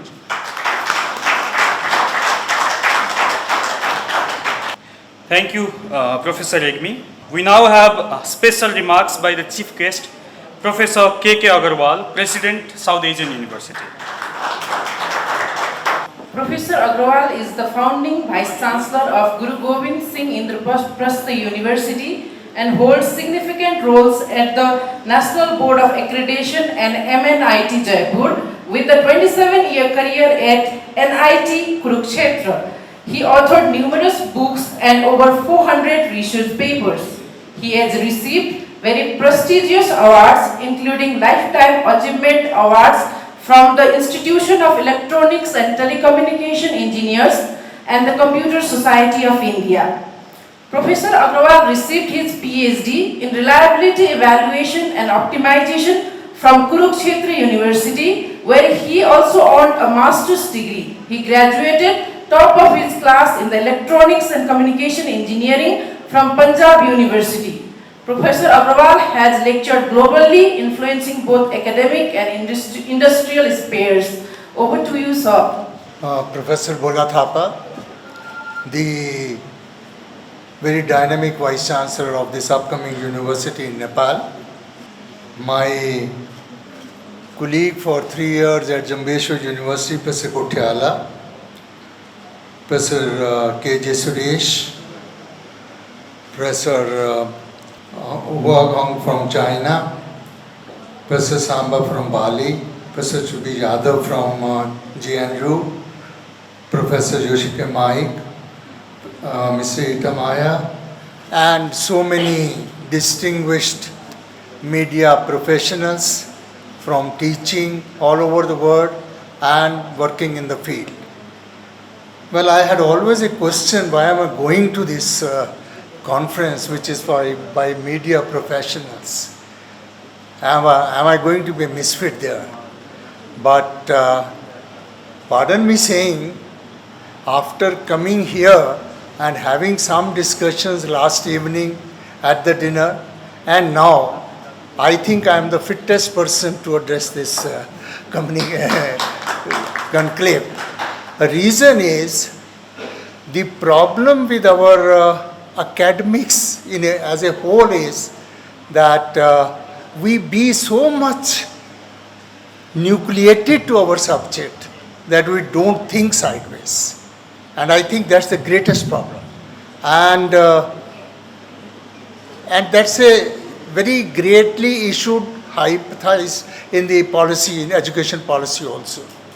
But before I go to some comments, I think I'll be failing in my duty if I do not facilitate Professor Adhikari on my own note. See, to models and data and models, this history keeps on. You have the data and then you develop the models. From models you generate more data and more refined models and on that. When Professor Adhikari would have thought of Sadharanikaran model, I think it's the thinking in his mind which is important as a concept. Because even before that, many a times we used to say, well, so and so speaker connects with the crowd. We have so many people even now today. And what does it mean? That only means speaker and listener have become one.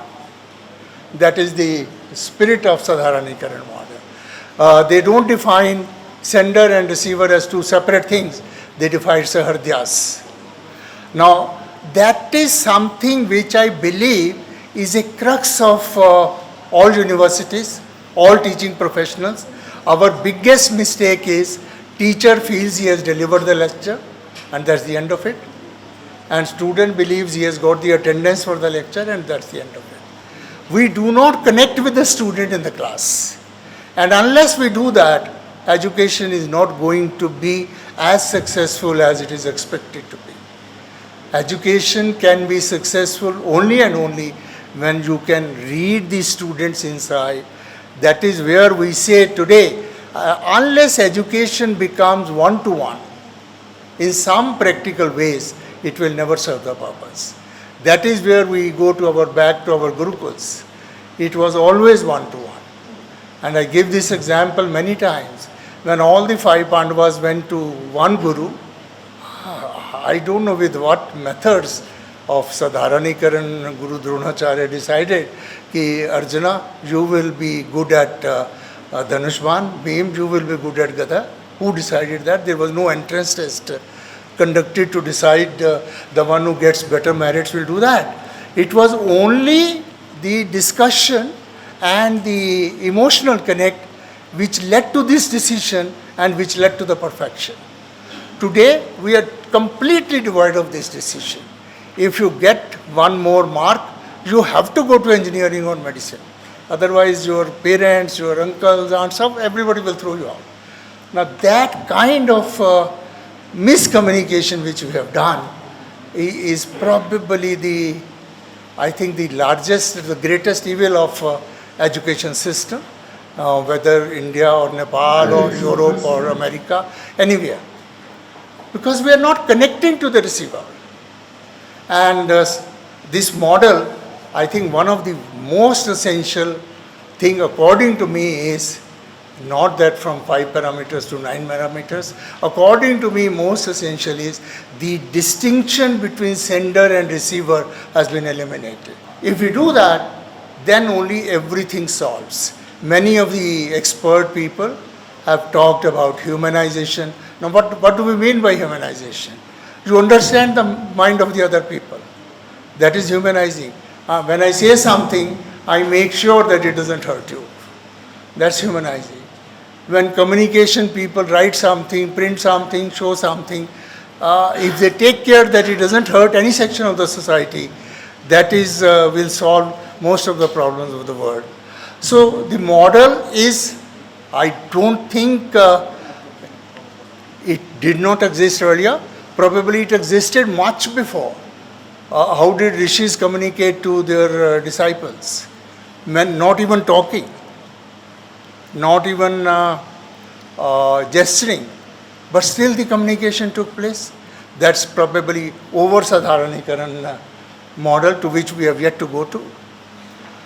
Friends, having come here, I believe that let this be examined as a concept, not only for mass communication, but for every subject, for every way of life.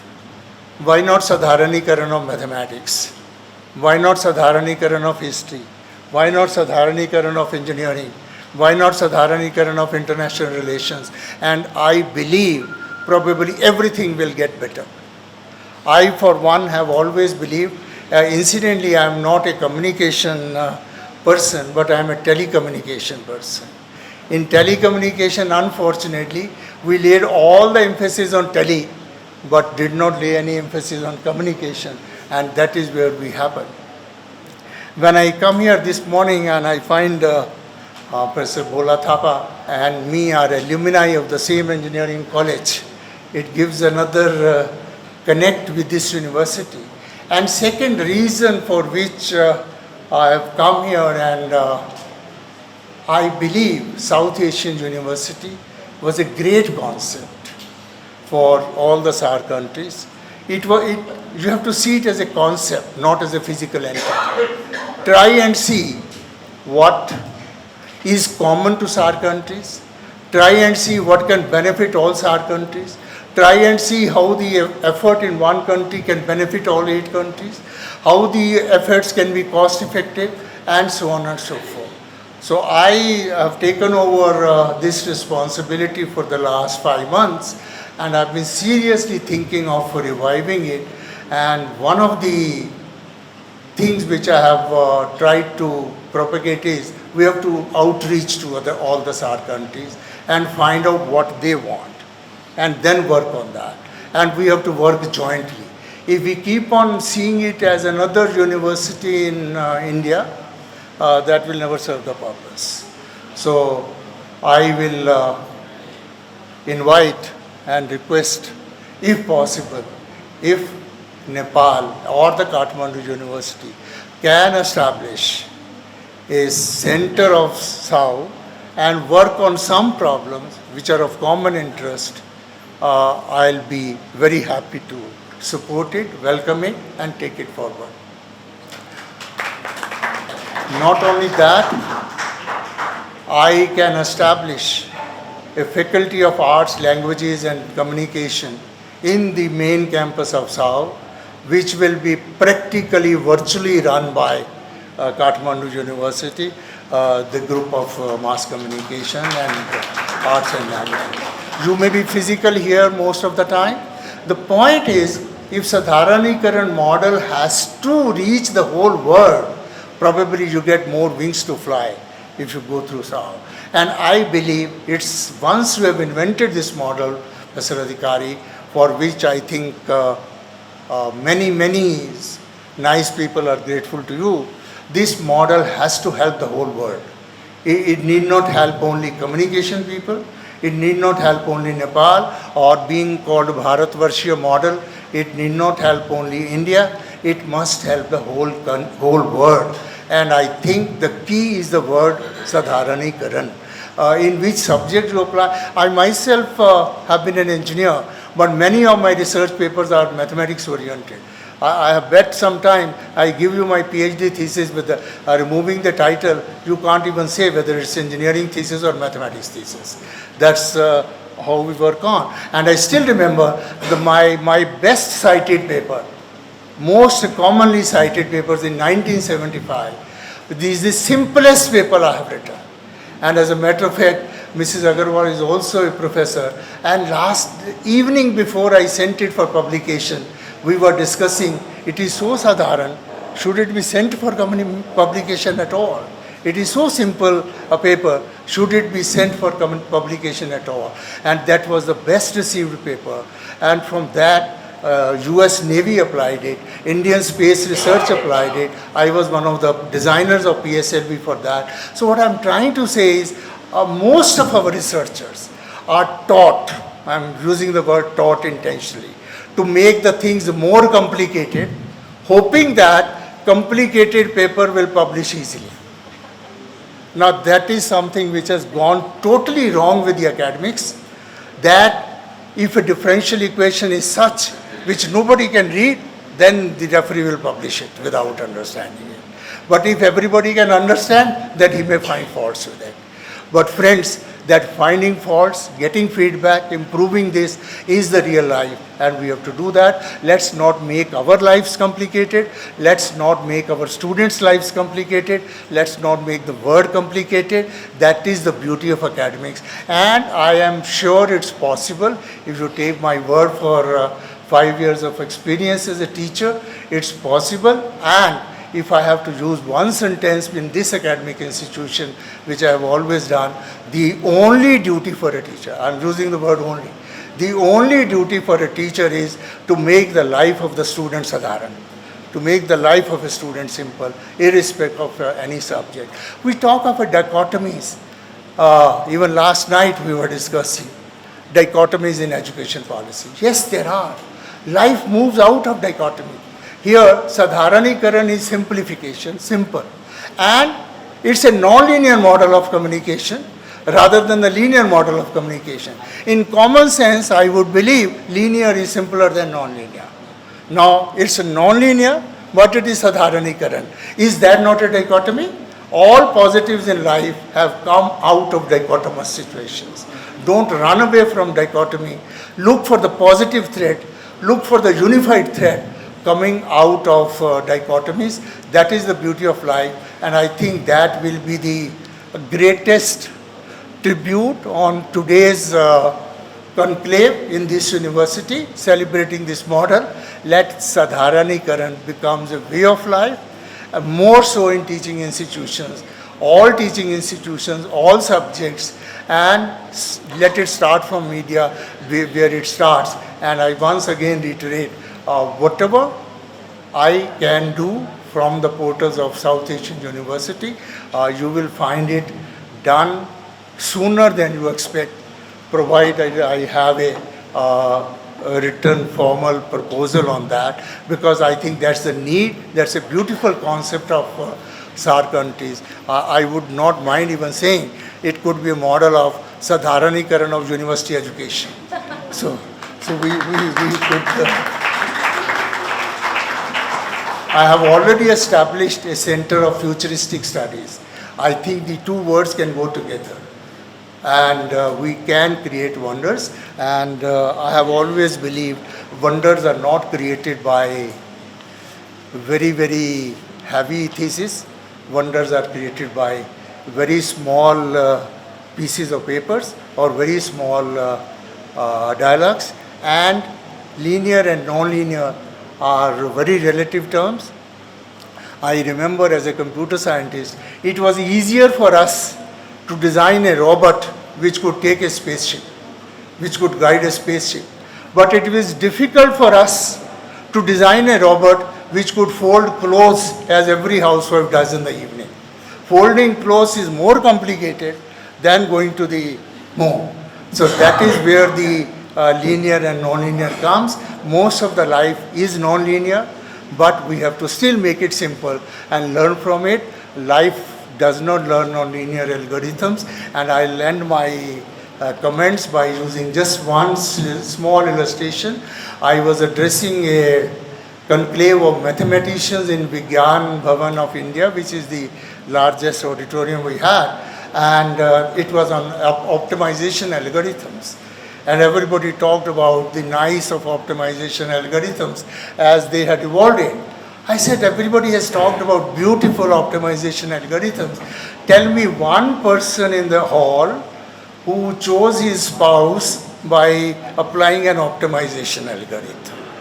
Why not? If you believe your optimization algorithm so much, feed all the CVs and let the computer decide who will be your best spouse. We never did that. We know life is non-linear. We have to understand it emotionally. Mathematics is not the end of life. Mathematics is not the only way of life. But we made it so complicated way that we started believing it. I'm a student of mathematics and engineering, but I still believe world will be run on emotions and economics. World will be run on simplifications. World will be run by emotions. World will not be permanently run by complicated algorithms. With these words, I once again congratulate Professor Adhikari and Kathmandu University for giving me an opportunity to be here this morning to share some thoughts with you. Thank you very much.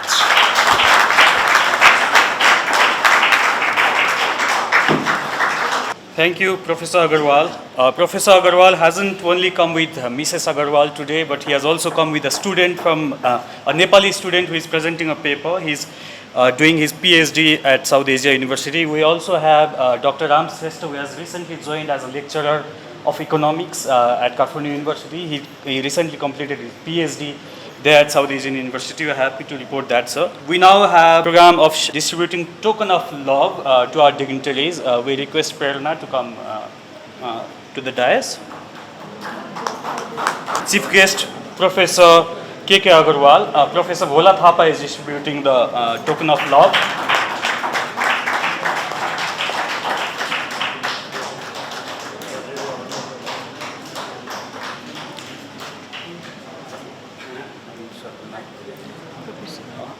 Dr. Suchi Yadav.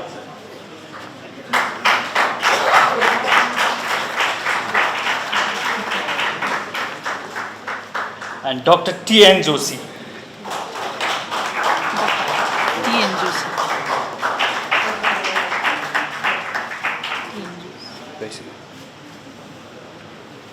Thank you, Professor Thapa. We now invite Professor Bhola Thapa, Vice Chancellor of Kathmandu University, for his remarks as the session chairperson.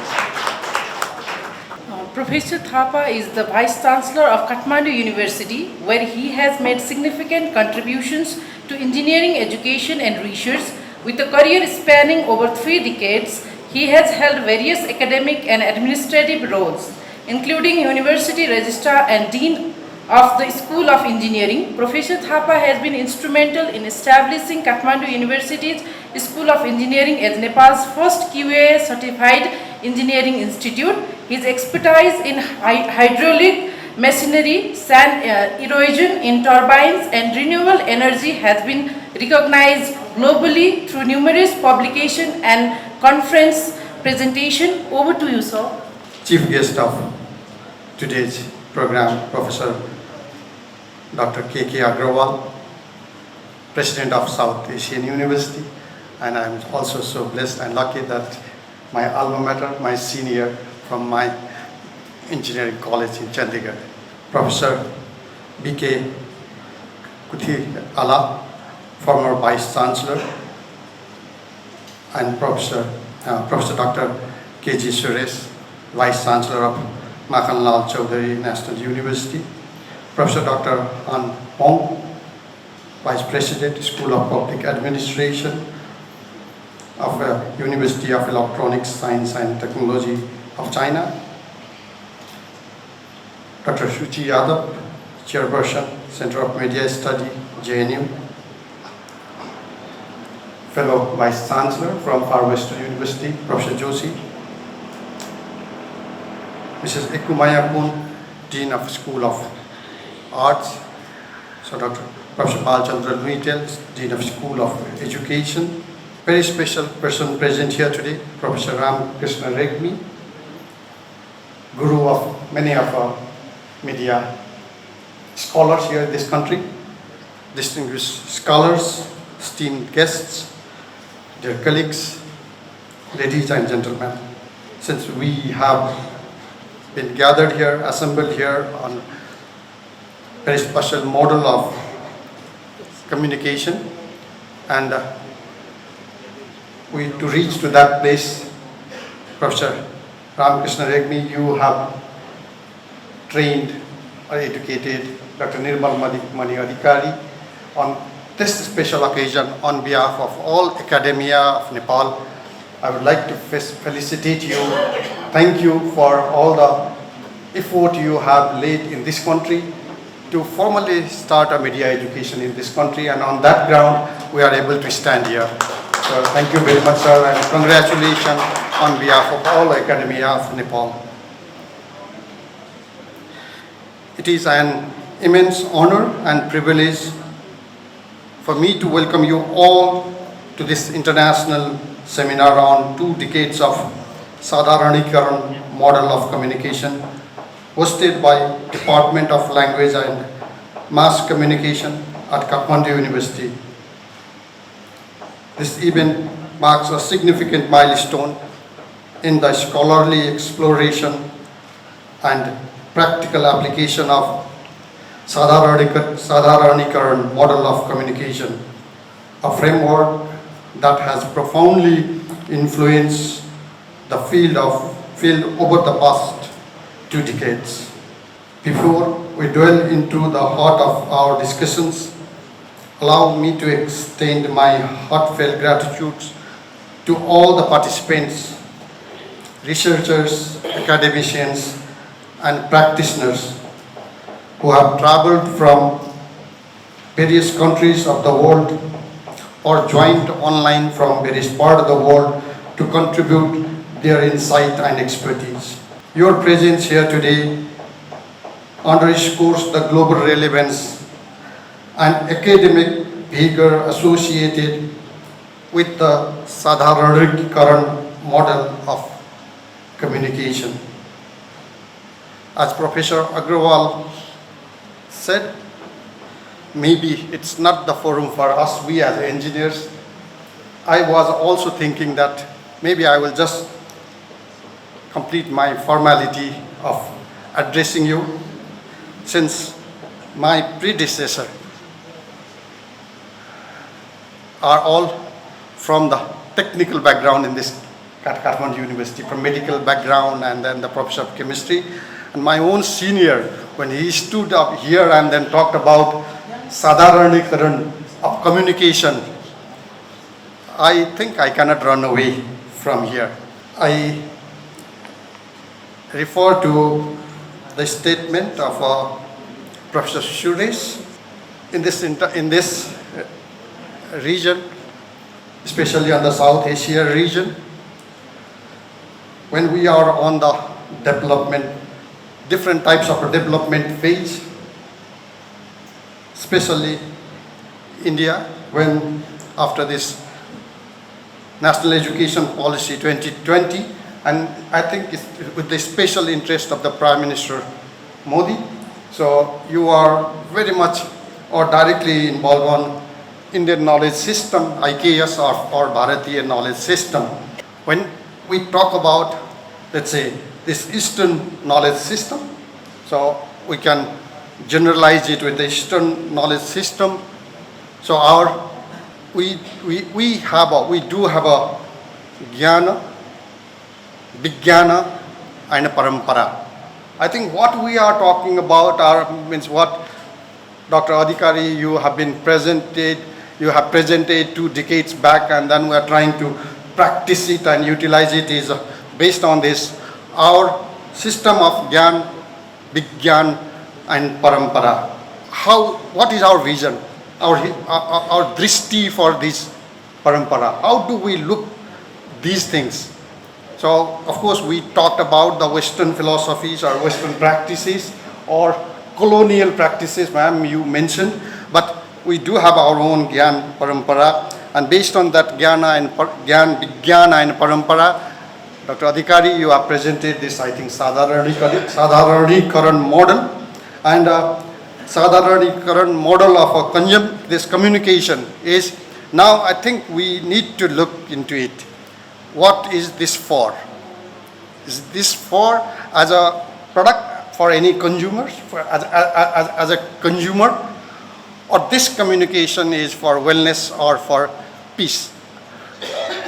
Ananda. With that communication, what we are expecting? We are just expecting a message, or with that communication, if we are receiving something, we want to be well or satisfied. So Ananda, I don't know how this word is there in the Western Parampara or Western culture. So I think all the examples which the earlier speakers mentioned about our Vedas or Ramayana or Mahabharata, whatever it is, this is not just for communicating. There was some means, some reason for that, and that's also for Ananda. Definitely, like when we talk about Jnana, Vijnana and then Parampara, it's not only communication. That's one part of, I think, entire cycle. It's only the transmission, the creation of those Jnana, Vijnana and Parampara. Creation, preservation, and then the transmission. I think you are talking about transmission, and then Professor K.K. Aggarwal, you have challenged. In our education system, if we do a Sadharanikaran, then we create something. We create something for present society, and we move from here. I don't know when I am talking about Sadharanikaran of the communication, if I speak in Nepali here, and if I can transmit it to you, sir, those who cannot speak, who is not the native Nepali speaker, then I think I will be successful. Otherwise, Sadharanikaran is also, just as Professor Aggarwal mentioned, he is an electronics engineer, he has a sender, he has a receiver, and in between it's a transmission. What is the signal that he originates, what's the signal, what the receiver receives, but the message is passed or not. So for me as a mechanical engineer, even it's now more complicated. How can I Sadharanikaran of mechanical engineering? In this hall, I don't know why you are here, but I can see a medical doctor. I see one of my former student, engineer here. I don't know why you are here, what you want to understand. But if you remember, I started teaching you a point, isn't it? I started teaching my engineering student a point and a line. That is only I taught you. Rest, you draw. Either you extend, if you extend a point, that's a line. If you make it curve and then assemble all those points, curves, it's a product, it's a machine, it's a language. So how do we do the Sadharanikaran? I don't know. From where we initiate, from where we complete. So definitely I will not speak in Nepali. I know that there are my Indian colleagues, friends, you can understand what I speak. But we have friends from other part also. So Sadharanikaran model, deeply rooted in Eastern philosophical traditions or Indian philosophical traditions, presents unique perspective on communications. Developed with the blessings of our scholars by Dr. Nirmal Mani Adhikari, this model emphasized the dynamic, participatory and co-creative aspects of communication process. Over the past 2 decades, he has challenged and expanded our understanding of communication beyond the transactional and linear models predominantly explored in the Western paradigms. And as I am also equally proud, when I became a vice chancellor and then when I was talking with my colleagues, I said each professor in this institute is an organization. You should be an organization. You are then, if when you have developed such models and if that model is being practiced, received by the professionals, that's also the institution or organization. This seminar is an opportunity to reflect on the theoretical advancements, empirical research, and practical applications that have emerged from the Sadharanikaran model. It is a moment to celebrate the model's contribution to the field of communication studies and to critically engage with its implications for contemporary communication practices in diverse cultural contexts. As we gather here, let us acknowledge the transformative impact of Sadharanikaran model of various domains, including media studies, intercultural communication, health communication, and development communication. It emphasizes on mutual understanding, empathy, and the creation of the shared meanings resonates deeply with the values of inclusivity and cultural sensitivity that are essential in today's globalized world. Moreover, this seminar provides a platform to explore the intersections between the Sadharanikaran model and the indigenous communication practices as mentioned by various scholars from all around the world today as well. In our pursuit of knowledge and development, it is crucial to reorient our perspective to honor and integrate indigenous wisdom and methodologies. The Sadharanikaran model offers a fertile ground for such integration, fostering community engagement and empowering marginalized voices. Our sessions today are designed to facilitate rich discussions and collaborations. We have an impressive lineup of keynote addresses, panel discussions, and paper presentations that will offer diverse perspectives and insights into the Sadharanikaran model. I encourage all participants to actively engage, challenge each other, and contribute to these conversations as your inputs are invaluable and in advancing our collective understanding. In conclusion, Professor Aggarwal, it's not like that we talk about Sadharanikaran of the education. We have initiated that at Kathmandu University. So much of interest and then the complications in the health education. We said, okay, we will simplify it. Sadharanikaran of the health education. We have introduced a bachelor's in yogic science and well-being, where a student who wants, or a person who wants to devote themselves to serve the people for their well-being. So we said, okay, our knowledge, our parampara, Gyan parampara was from the Vedic science, yogic science. And then that we have included in our bachelor's level. The faculties from medical school are teaching the same students which coming from the Sanskrit Gurukul Pathshala. So they are those who have not studied science at all in their 12 year of education. They are taking a course of pharmacology, physiology, anatomy taught by the professors of medical school. So we want to Sadharanikaran of the education. Not only in the medical, even in engineering, sir. So as you mentioned that in your mathematical, your engineering model, so you said your paper is quite referred on the optimization model. Sir, I have also left almost the hydraulic machinery and then this. So I am working on art engineering. All our traditions of making this sculptures, bronze casting, either stone sculptures, woodworking. So that has to be brought into the engineering education.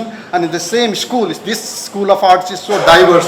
We have a bachelor's in crafts and design, where non-engineering, non-science background student will also study the same course together with the fine arts students so that they can develop products.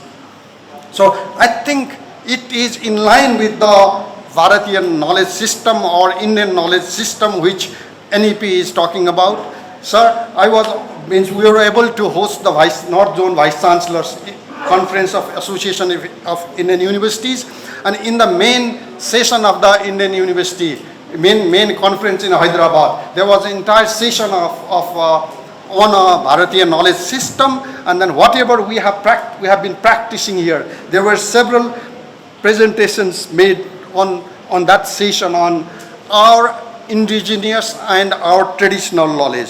So with our realization of we have to preserve our knowledge as well as we have to create a more knowledge. So like bachelor in yogic science and well-being and bachelors in craft science design, recently we have approved the program on bachelors on heritage conservation. So all our temples can be recreated, like especially the pagodas or gumbas.